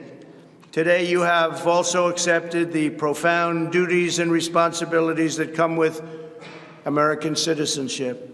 By swearing the oath of allegiance, each of you has entered a sacred and unbreakable covenant with our nation. You have pledged your undying loyalty to the American people, the American Constitution, and the American way of life. The history and heritage of the United States are now yours to preserve and pass down to the next generation. Our culture, our traditions, and our values are now yours to uphold and live by.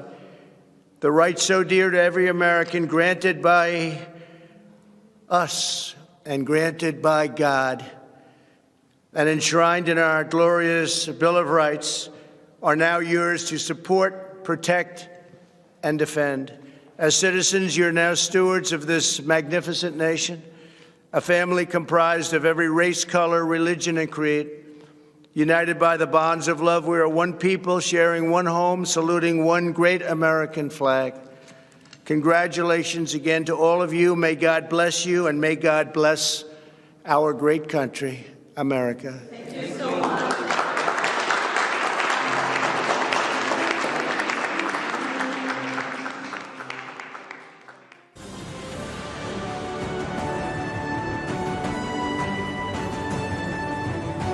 Good evening, America. When I stood on this convention stage 4 years ago, no one fully understood the historic change that was about to take place. We could all feel it. Something was happening. A movement was forming just below the surface. The forgotten man and woman, voiceless in Washington, D.C., were preparing to rise up. Our movement followed the pattern of so many that came before us. First, we were ignored. Then we were laughed at. Then they fought us. And then, together, we won. From that moment forward, America came first. America started winning again. America became respected again. But with every movement, there's a counter-movement. In the view of the radical Democrats, America is the source of the world's problems. As a result, they believe the only path forward is to erase history and forget the past. They want to destroy the monuments of our forefathers. They want to disrespect our flag, burn the stars and stripes that represent patriotism and the American dream. They want to disrespect our national anthem by taking a knee while our armed forces lay down their lives every day to protect our freedom. They do not want the Pledge of Allegiance in our schools. Many of them don't want one nation under God. The Democrats want to defund and disrespect our law enforcement. The Democrats want an America where your thoughts and opinions are censored when they do not align with their own. President Reagan said, "Freedom is never more than one generation away from extinction. It must be fought for, and it must be protected." This is the fight that we are in right now, and it is a fight that only my father can win. My father ran not because he needed the job, but because he knew hardworking people across this great country were being left behind. The media mocked these patriots in the flyover states in which they lived. They ignored the Trump flags. They ignored the millions of MAGA banners and barns painted in red, white, and blue. The silent majority had no one fighting for them in either party. Their so-called leaders were bowing to China, bribing Iran, and spending more time worrying about how they'd be received by the elites in Paris than how Americans would provide for their families in Pittsburgh. Our family lost friends, but it only pushed us to fight harder. My father pledged to every American in every city, state, and town that he was going to make America great again. And so began the Great American Comeback. Almost immediately, taxes were slashed, regulations were cut, and the economy soared to new heights, heights never seen before. Wages went through the roof. Unemployment reached the historic lows, especially for Black Americans, Hispanic Americans, and women. Trade deals were ripped up and renegotiated. Lights were turned back on in abandoned factories across our country. Trillions of dollars were repatriated back to the United States, which had been sitting in foreign lands for far too long. Once again, America became the envy of the world. And with that renewed strength came leverage. The president demanded that our allies pay their fair share for the defense of the Western world. My father rebuilt the mighty American military, adding new jets, aircraft carriers. He increased wages for our incredible men and women in uniform. He expanded our military defense budget to $721 billion per year. America was no longer weak in the eye of the enemy.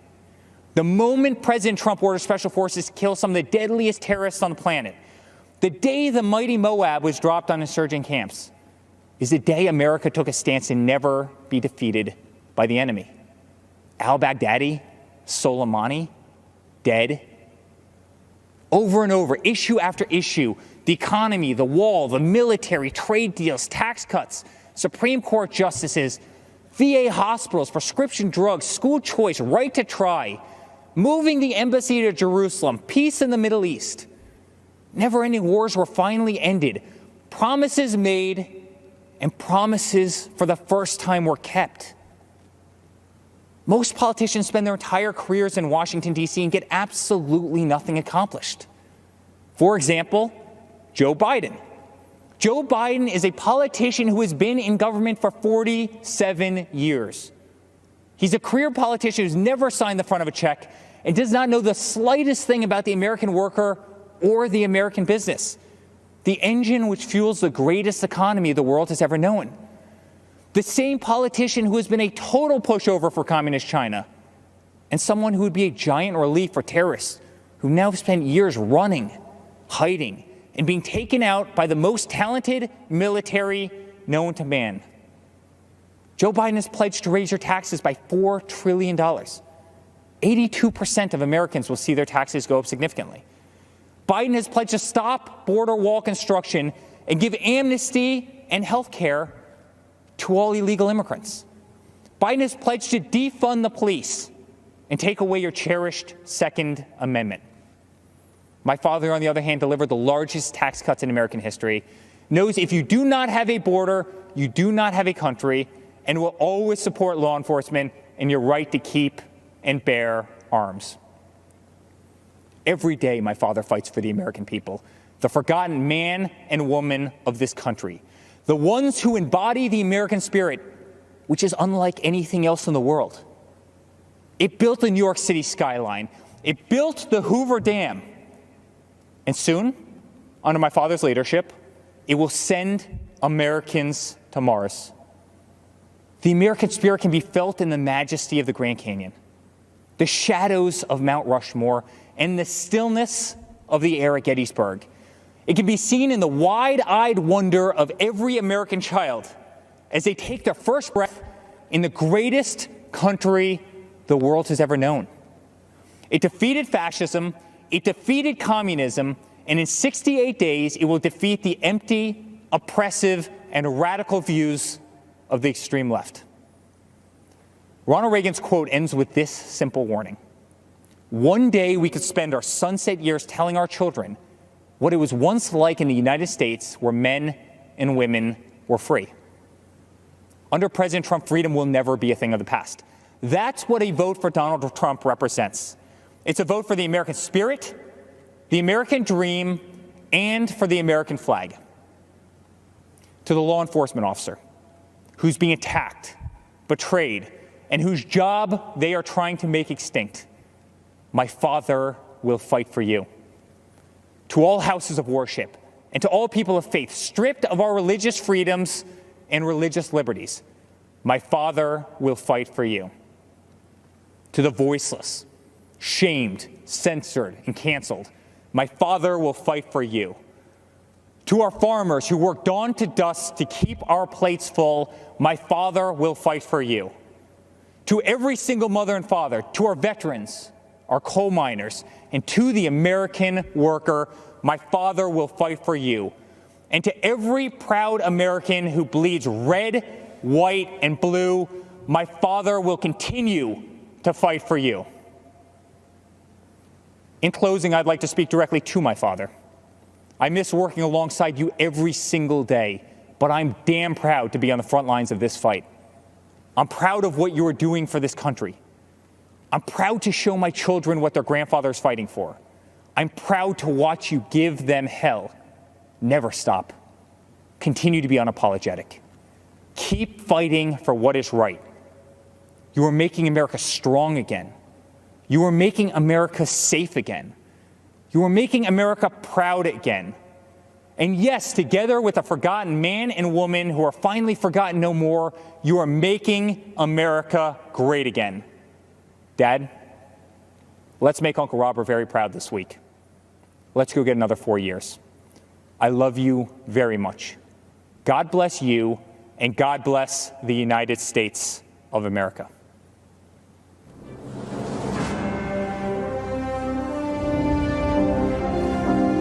We're going to build a future of safety and opportunity for Americans of every race, color, religion, and creed.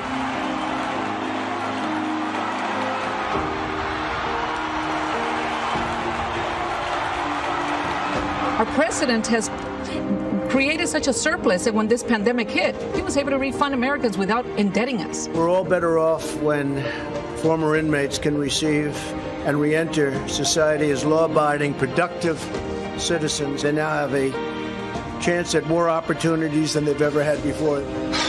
To be incarcerated for 16 and a half years for hearsay. I get emotional thinking about it. It's a feeling that I can't describe. When people say we're oppressed here in the United States, how?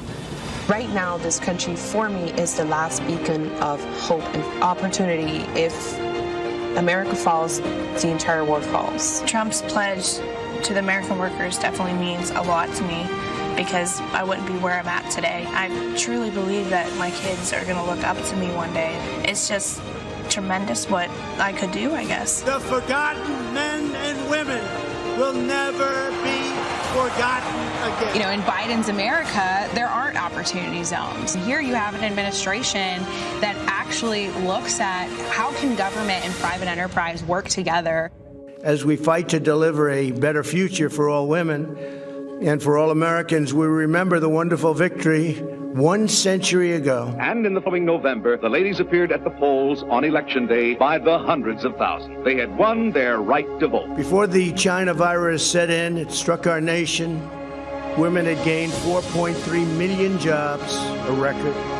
The women's unemployment rate had plummeted to the lowest level in more than 65 years. And last year, over 70% of the new jobs went to women. And I will say we're coming back very strongly. We have the most opportunity. That's the American story, isn't it? That we have hope, that even though we're in dark days now, that the days ahead hold greater possibilities because of the opportunities that we've been given in our country. And we will make America great again.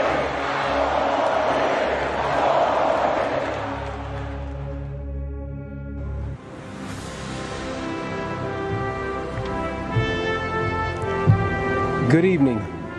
My name is Daniel Cameron. I am 34 years old and the first African-American Attorney General in Kentucky history. It is an honor to be with you as a proud Republican and supporter of Donald J. Trump. I was raised in Kentucky, just a few miles from Abraham Lincoln's birthplace. Our first Republican president believed in compassion, self-reliance, freedom, equality, and justice. Sadly, there are some who don't believe in this wisdom or in the better angels of our shared American history as they tear down the statues of people like Ulysses S. Grant, Frederick Douglass, and even Mr. Lincoln himself. Lincoln said, "Any nation that does not honor its heroes will not long endure." And for Republicans, our heroes are those who propelled an imperfect nation ever forward, always striving to make life better for everyone. Even as anarchists mindlessly tear up American cities while attacking police and innocent bystanders, we Republicans do recognize those who work in good faith towards peace, justice, and equality. In fact, it was General Dwight Eisenhower,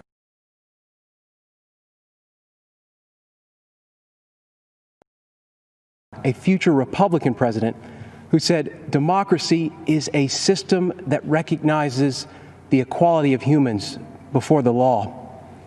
Whether you are the family of Breonna Taylor or David Dorn, these are the ideals that will heal our nation's wounds. Republicans will never turn a blind eye to unjust acts, but neither will we accept an all-out assault on Western civilization. My values were shaped by my faith and by my parents. I worked at their small coffee shop, meeting people from all walks of life. And I realized something.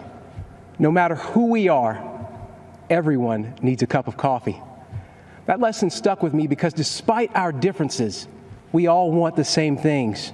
For our children to have more opportunities than we did, to feel the dignity of work, and to believe that if you play by the rules, you can make a good life for yourself and your family. So the question is, will we choose the path that gives us the best chance to meet those universal desires? Or will we go backward to a time when people were treated like political commodities who can't be trusted to think for themselves? I think often about my ancestors who struggled for freedom. And as I think of those giants and their broad shoulders, I also think about Joe Biden, who says, "If you aren't voting for me, you ain't black," who argued that Republicans would put us back in chains, who says there is no diversity of thought in the black community. Mr. Vice President, look at me. I am black. We are not all the same, sir. I am not in chains. My mind is my own, and you can't tell me how to vote because of the color of my skin. Joe Biden is a backwards thinker in a world that is craving forward-looking leadership. There's no wisdom in his record or plan, just a trail of discredited ideas and offensive statements. Joe Biden would destroy jobs, raise our taxes, and throw away the lives of countless unborn children. And he is captive to the radical left, a movement committed to cancel culture and the destruction of public discourse. They believe your skin color must dictate your politics. And if you fail to conform while exercising your God-given right to speak and think freely, they will cut you down. The politics of identity, cancellation, and mob rule are not acceptable to me. Republicans trust you to think for yourself and to pursue your American dream however you see fit. Mr. Lincoln said the dogmas of the quiet past are inadequate to the stormy present. The occasion is piled high with difficulty, and we must rise to the occasion. I believe Donald Trump can meet Lincoln's mandate, even as Joe Biden remains trapped by his own failed record and by the radicals who dominate his party. Let's be honest, no one is excited about Joe Biden, and so I ask you to judge the record. On criminal justice reform, Joe Biden couldn't do it, but President Trump did. On the economy, Joe Biden couldn't do it, but President Trump did build an economy that worked for everyone, especially minorities, and he will do it again. And on immigration, Joe Biden promises more to illegal immigrants than he does to you. But President Trump believes his highest duty is to the American worker. The choice is clear. Let me close with something my mom told me. This country's many faces comprise a family, not separate parts to be divided against each other. And like any family, we care for one another. We grieve together. We share our burdens and our struggles, and we celebrate our successes. And though we fuss and fight, we are not enemies. We are Americans, united by a collective faith in our Constitution and laws and the fundamental fairness they represent. We are defenders of life and of individual liberty, and we carry the mantle of Eisenhower and of Reagan to be a force for good in this world, and one that must always be reckoned with. That's my Republican Party, the party of Lincoln, that believes America is an indispensable nation, an evergreen tree, standing tall in a turbulent world. And that's why I am voting for Donald Trump for president. Thank you, and God bless.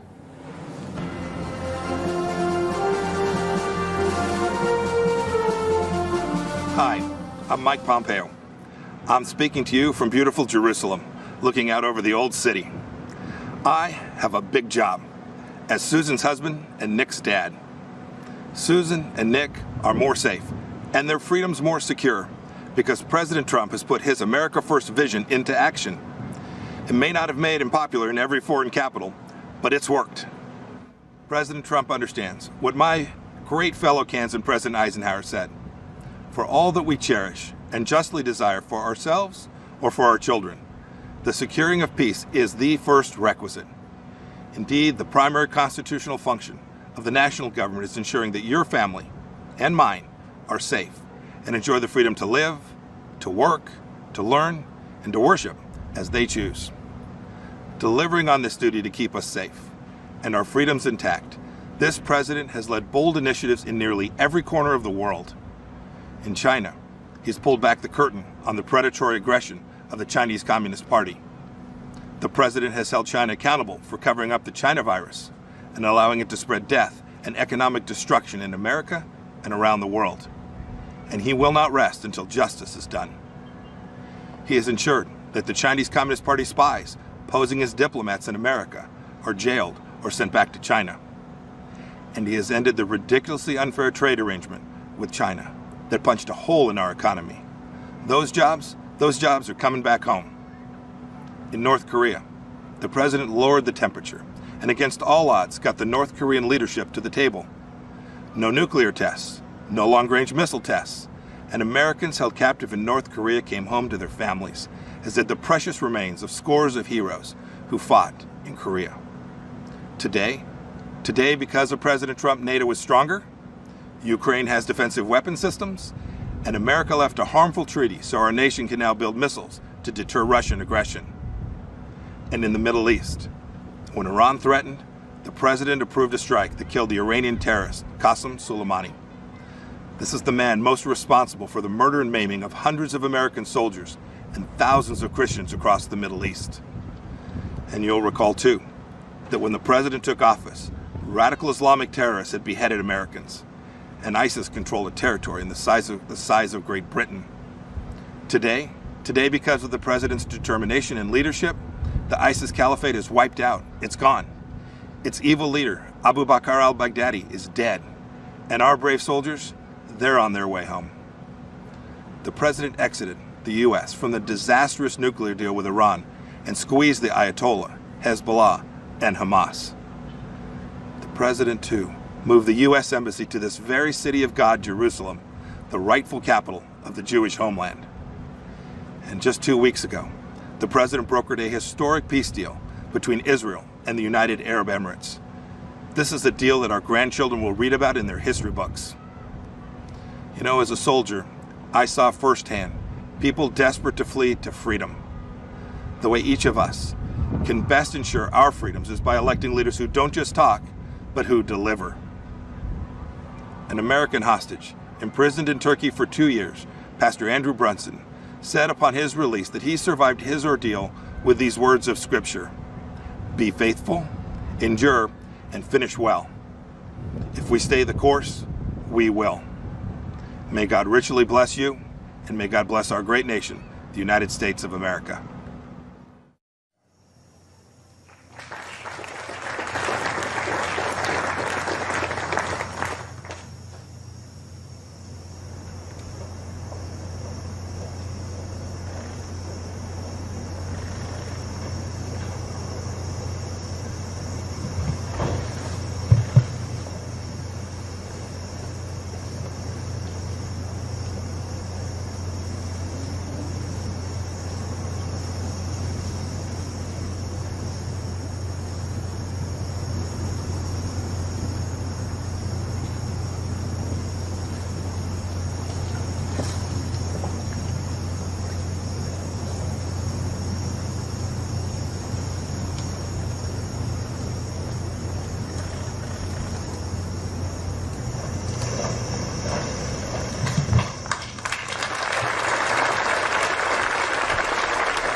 It is my great honor to present First Lady Melania Trump. First Lady Melania Trump. First Lady Melania Trump officially kicking off her Be Best initiative. She is courageous. She's taking on a tough topic. Focused on the well-being of children, social media use, and opioid abuse. Let's join together in a committing to help children dream big, think big, and do all they can to be best in everything they do. This is her showcasing what she brings to the position of First Lady. She is smart, independent, and I think people have underestimated her big time. The First Lady was amazing. She was gracious, empathetic, and showed true compassion.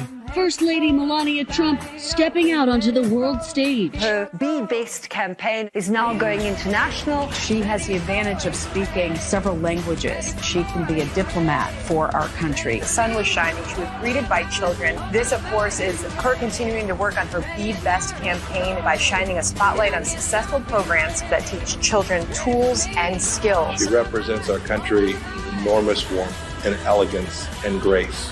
Throughout history, women have made lasting impacts on society, and these women represent the strength of the female spirit. As First Lady of the United States, I'm proud of what this country continues to do for women. We as women must continue using our great tool of empowerment, our voices. It was a very important moment for Melania Trump. This was a really prominent week for her. The iconic White House Rose Garden has been renovated for the first time in 60 years. When the history books are written, there should be a special chapter reserved for our First Lady. She is an incredible First Lady. An amazing mother, an incredible woman, First Lady Melania Trump.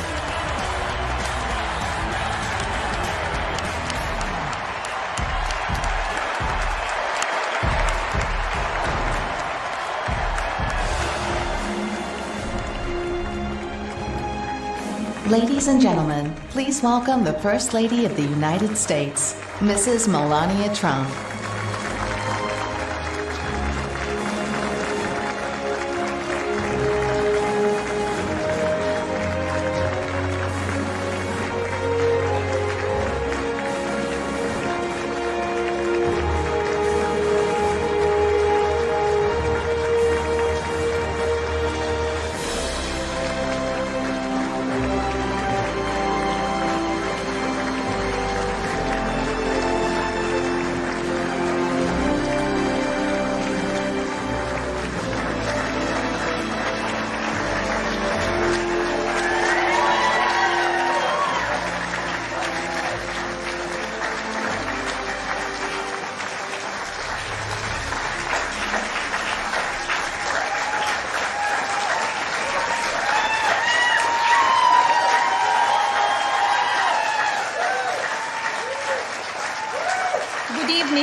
It seems like just yesterday that we were at our first convention, where my husband accepted the Republican nomination and then became our 45th President of the United States. Yet the energy and enthusiasm for who should lead this nation, it is real today as it was 4 years ago. I know I speak for my husband and the entire family when I say we have not forgotten the incredible people who were willing to take a chance on the businessmen who had never worked in politics. We know it was you who elected him to be Commander-in-Chief, and we know it is you who will carry us through again. We were humbled by the incredible support then, and we are still grateful today.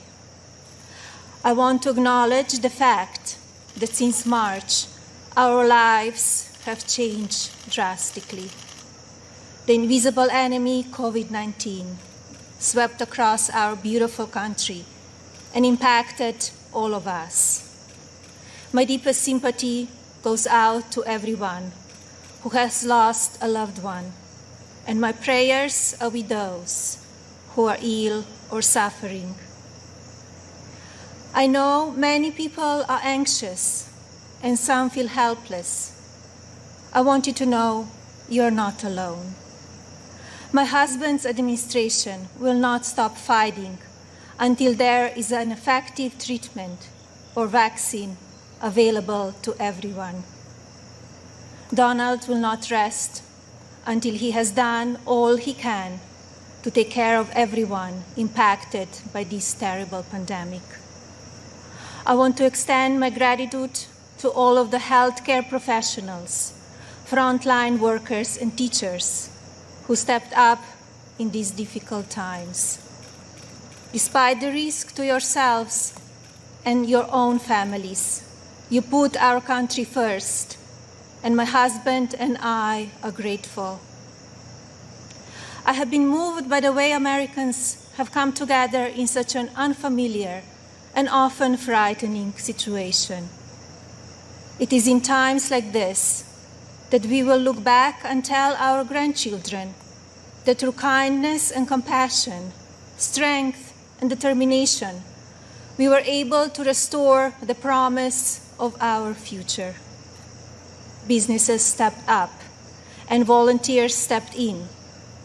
People were eager to share ideas, resources, and support of all kinds with neighbors and strangers alike. It has been inspiring to see what the people of our great nation will do for one another, especially when we are at our most fragile. Speaking of strength and determination, we recently celebrated the 100-year anniversary of the passage of the 19th Amendment. Yesterday, on the North Lawn of the White House, we unveiled an exhibit dedicated to women's suffrage. The exhibit called on children from across the country to send art honoring the meaning of this important time in women's history. When I was judging the entries, I reflected on the impact of women's voices in our nation's story, and how proud I will be to cast my vote again for Donald this November. We must make sure that women are heard and that the American dream continues to thrive. Growing up as a young child in Slovenia, which was under communist rule at the time, I always heard about an amazing place called America, a land that stood for freedom and opportunity. As I grew older, it became my goal to move to the United States and follow my dream of working in the fashion industry. My parents worked very hard to ensure our family could not only live and prosper in America, but also contribute to a nation that allows for people to arrive with a dream and make it reality. I want to take the moment to thank my mother and father for all they have done for our family. It is because of you that I'm standing here today.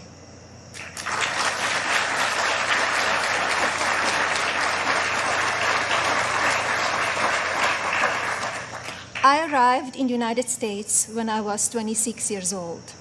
Living and working in the land of opportunity was a dream come true, but I wanted more.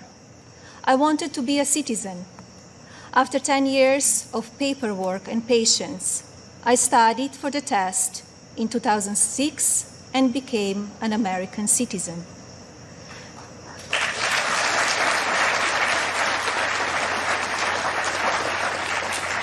It is still one of the proudest moments in my life because with hard work and determination, I was able to achieve my own American dream.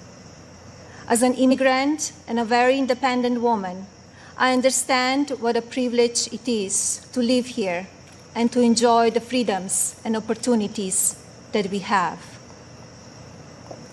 As First Lady, I have been fortunate to see the American dream come true over and over again.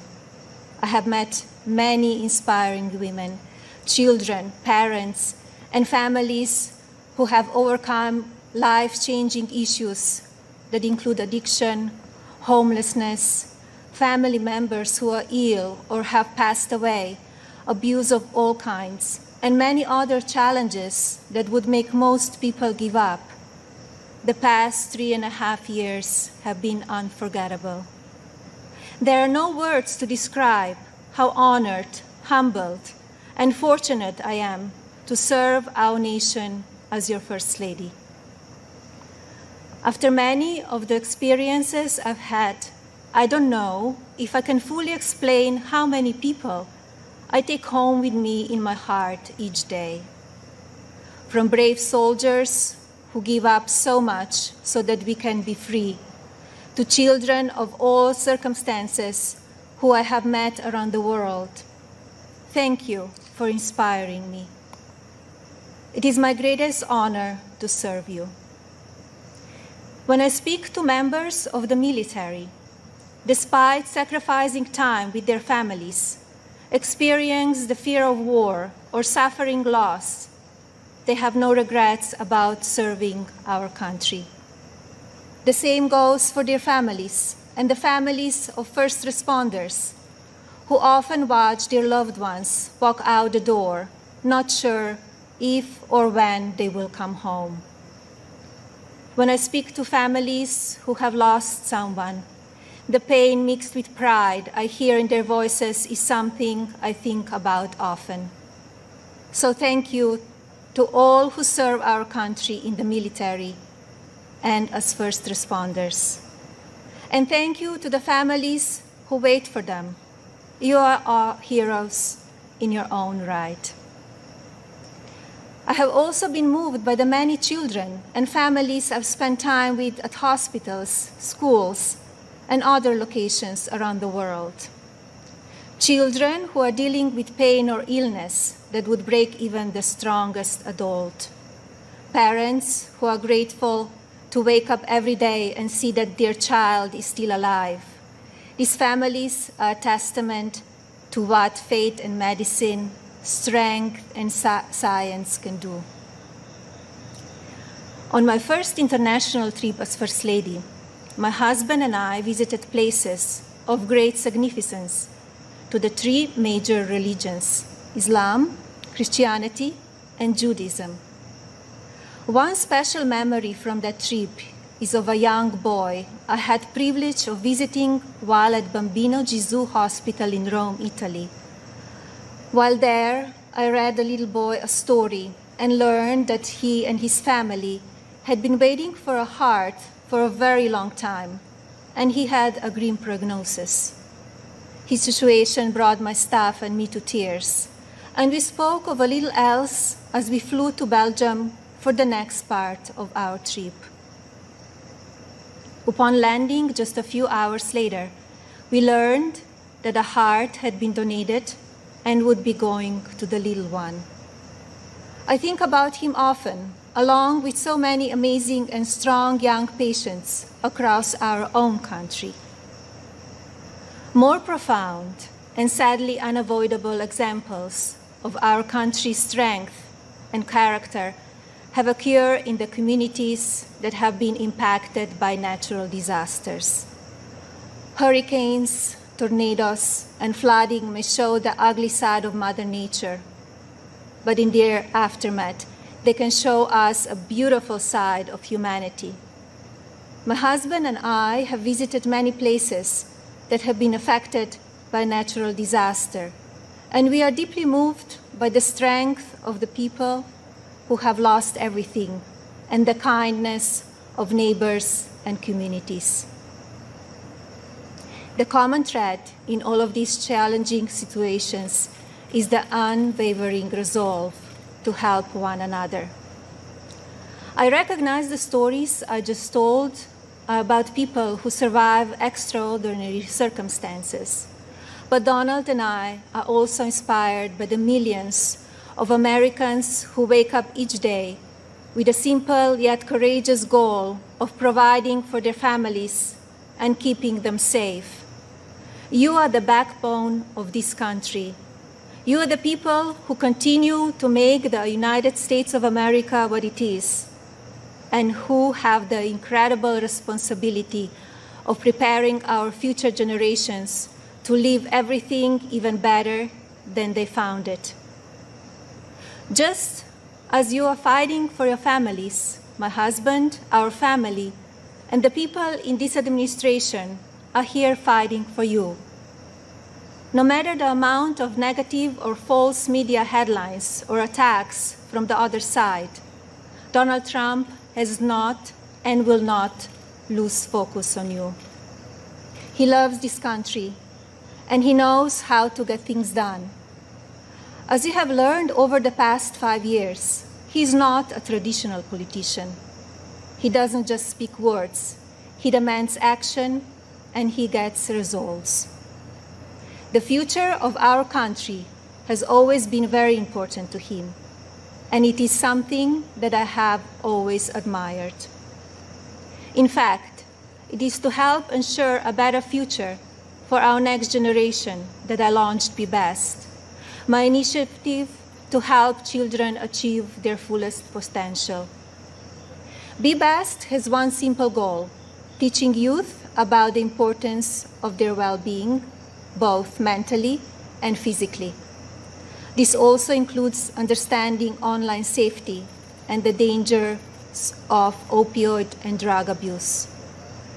Through Be Best, my office and I have been able to highlight people, programs, and organizations that are doing extraordinary things in our country and around the world.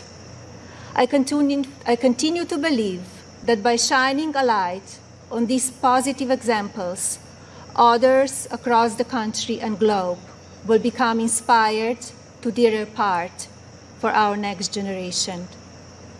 Helping children is not a political goal. It is our moral imperative. When I think back to a defining moment of Be Best, my mind goes to a trip I took to Africa.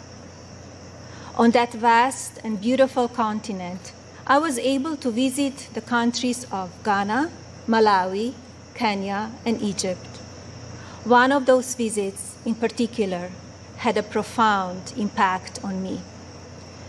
Ghana, on the coast of West Africa, was the first stop on my trip, and I experienced firsthand its warm people and their traditions. While there, I visited the Cape Coast Castle and learned more about the beginning of a cruel and often deadly journey in the era of the slave trade. I was horrified when I listened to the guide tell me so many inhumane stories, and I gained new perspectives. It is time in our history we must never forget, so that we can ensure that it never happens again. Like all of you, I have reflected on the racial unrest in our country. It is a harsh reality that we are not proud of parts of our history. I encourage people to focus on our future while still learning from our past. We must remember that today we are all one community comprised of many races, religions, and ethnicities. Our diverse and storied history is what makes our country strong, and yet we still have so much to learn from one another. With that in mind, I like to call on the citizens of this country to take a moment, pause, and look at things from all perspectives. I urge people to come together in a civil manner so we can work and live up to our standard American ideals. I also ask people to stop the violence and looting being done in the name of justice, and never make assumptions based on the color of a person's skin. Instead of tearing things down, let's reflect on our mistakes, be proud of our evolution, and look to our way forward. Every day, let us remember that we are one nation under God, and we need to cherish one another. My husband's administration has worked to try and effect change when it comes to issues around race and religion in this country. He is the first president to address a special session of the United Nations General Assembly to call upon countries across the world to end religious persecution and honor the right of every person to worship as they choose. He has made substantial investments in our historically Black colleges and universities. This president also continues to fight for school choice, giving parents more options to help their children flourish. My husband knows how to make a real change. From the day that I met him, he has only wanted to make this country the best it can be. For many years, I watched him grow concerned and frustrated, and I'm so proud to see the many things he has done in such a short time. America is in his heart. So while at times we only see the worst of people and politics on the evening news, let's remember how we come together in the most difficult times. And while debate rages on about issues of race, let's focus on the strides we have made and work together for a better tomorrow for everyone. Our administration has also devoted historic resources and produced life-saving results by raising awareness around opioid addiction and drug abuse, especially for children.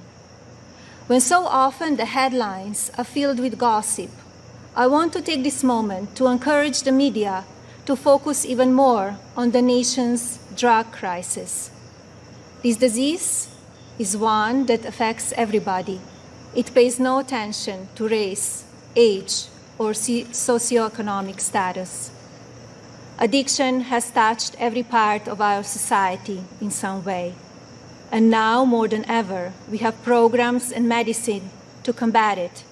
We just need to talk about it openly. And you, the media, have the platforms to make that happen. To the media industry and as a country, I ask that we all commit to helping in our fights against drug addiction by talking about it even more.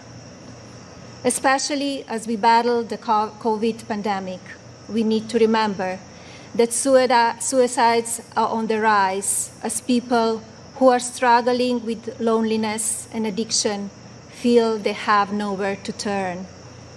Parents, please talk to your children. Teachers and caregivers, pay attention to signs of addiction.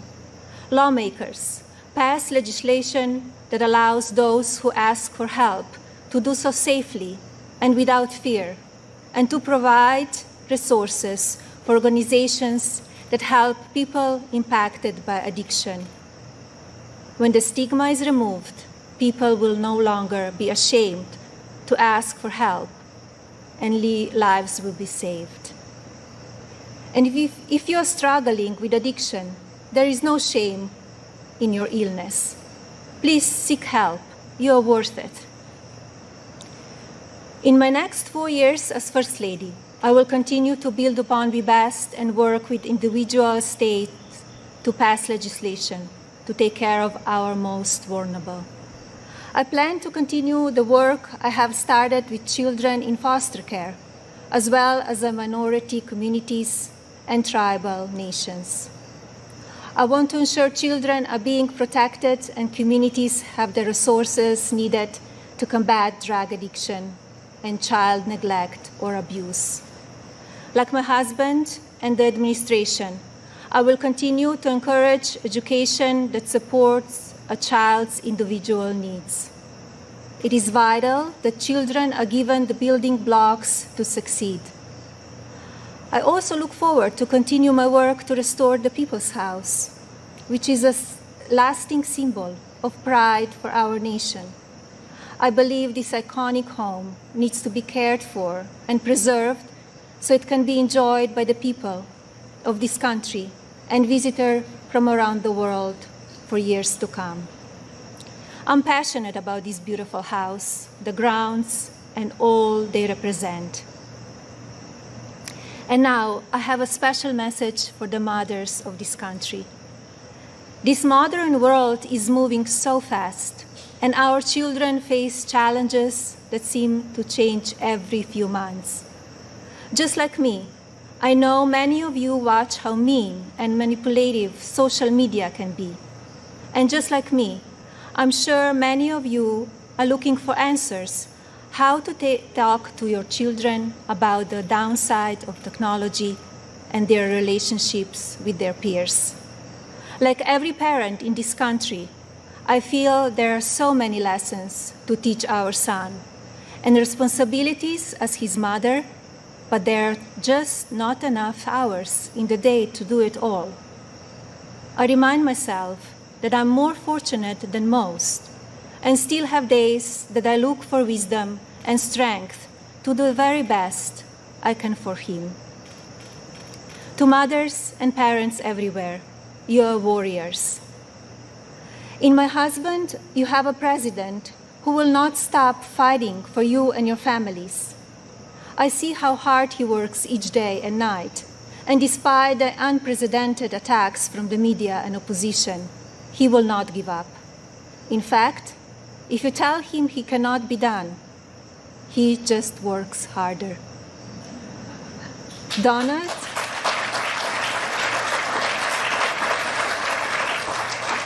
Donald is a husband who supports me in all that I do.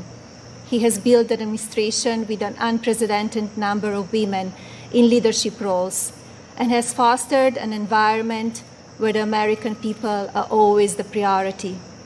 He welcomes different points of view and encourages thinking outside of the box.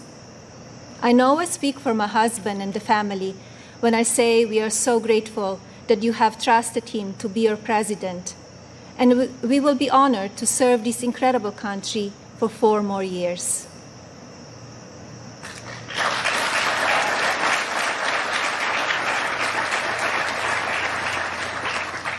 As you have heard this evening, I don't want to use this precious time attacking the other side, because as we saw last week, that kind of talk only serves to divide the country further.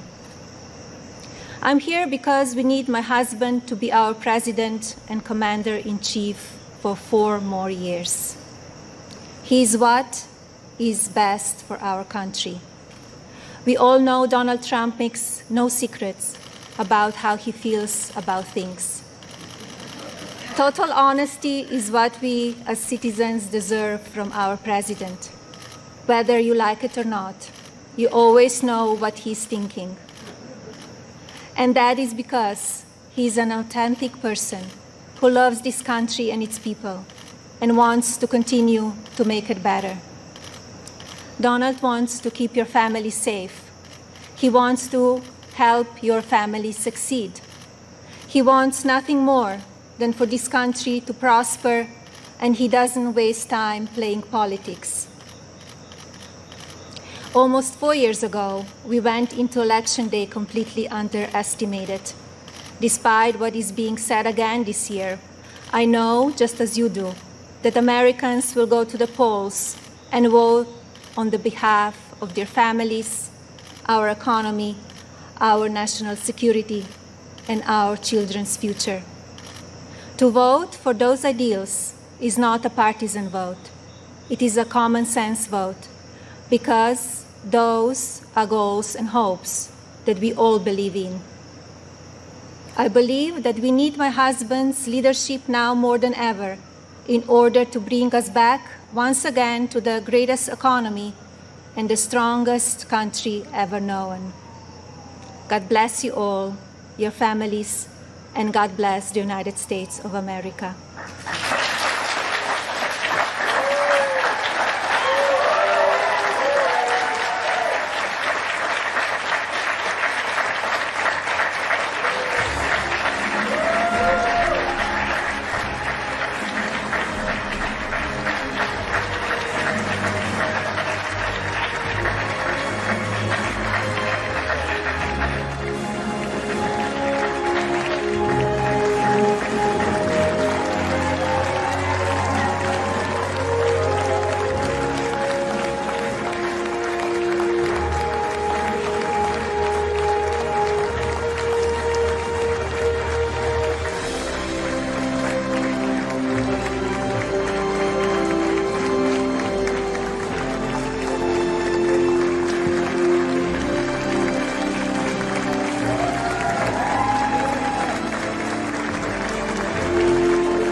All right. right, that concludes night 2 of the RNC. Good evening, I'm Joe Sills. I hope you enjoyed our live continuous coverage of the Republican National Convention. Join us tomorrow night for the third night, and that will be entitled A Land of Heroes. So an amazing first 2 nights, and we look forward to number 3.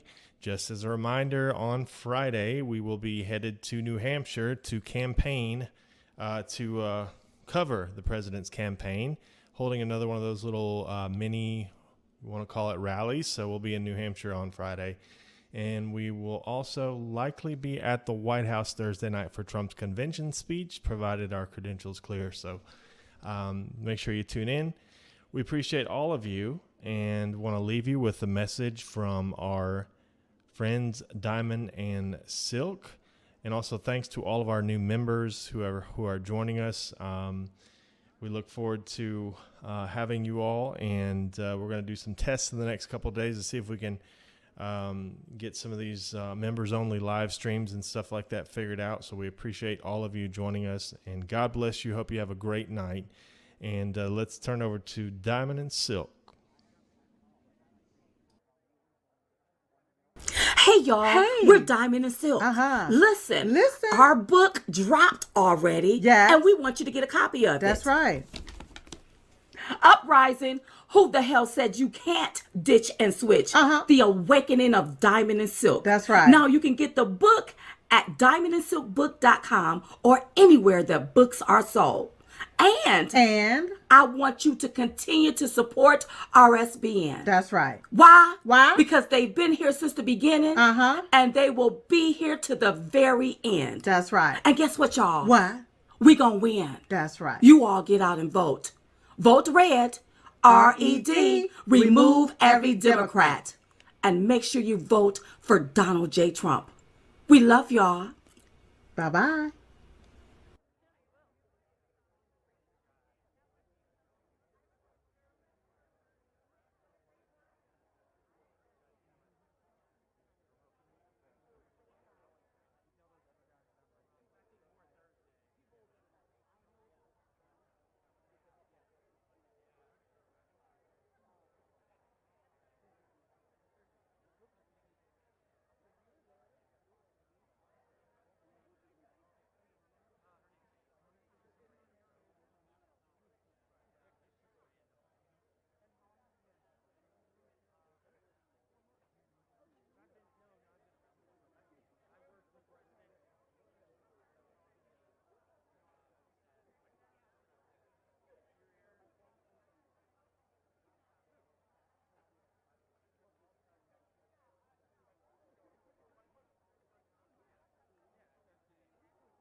y'all. Hey. We're Diamond and Silk. Listen. Our book dropped already. Yeah. And we want you to get a copy of it. That's right. Uprising. Who the hell said you can't ditch and switch? The Awakening of Diamond and Silk. That's right. Now you can get the book at diamondandsilkbook.com or anywhere that books are sold. And I want you to continue to support RSBN. That's right. Why? Because they've been here since the beginning. And they will be here to the very end. That's right. And guess what, y'all? What? We gonna win. That's right. You all get out and vote. Vote red. RED. Remove every Democrat. And make sure you vote for Donald J. Trump. We love y'all. Bye-bye.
And good evening, everyone. Welcome to RSBN's coverage of Night 2 of the Republican National Convention, set to be underway here in just a few moments. So don't go anywhere. Share the video with everyone you know.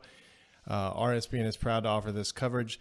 I want to also remind you all that we will be live, as you see there on the right side of your screen, live from Manchester, New Hampshire. Our crew, Liz Willis and Zoe Bethel, will be there to cover President Trump's visit to Manchester. It's going to be set up just like a rally. If you watch the 4 events that we did last week, we'll be there in Manchester. It's going to be fun. So make sure you tune in and support us. Help us to get there at rsbnetwork.com/donate. We can't do it without you. We expect these events to continue until Election Day, and we need to be out there and helping President Trump bypass mainstream media because they don't show the entire event. So make sure that you support RSBN either financially or, if you can, share our streams on social media. It really helps us out a lot. We really appreciate y'all. We're also working on trying to get to the White House on Thursday for President Trump's speech, which will be held on the South Lawn of the White House. So stay tuned. We'll update you on that tomorrow.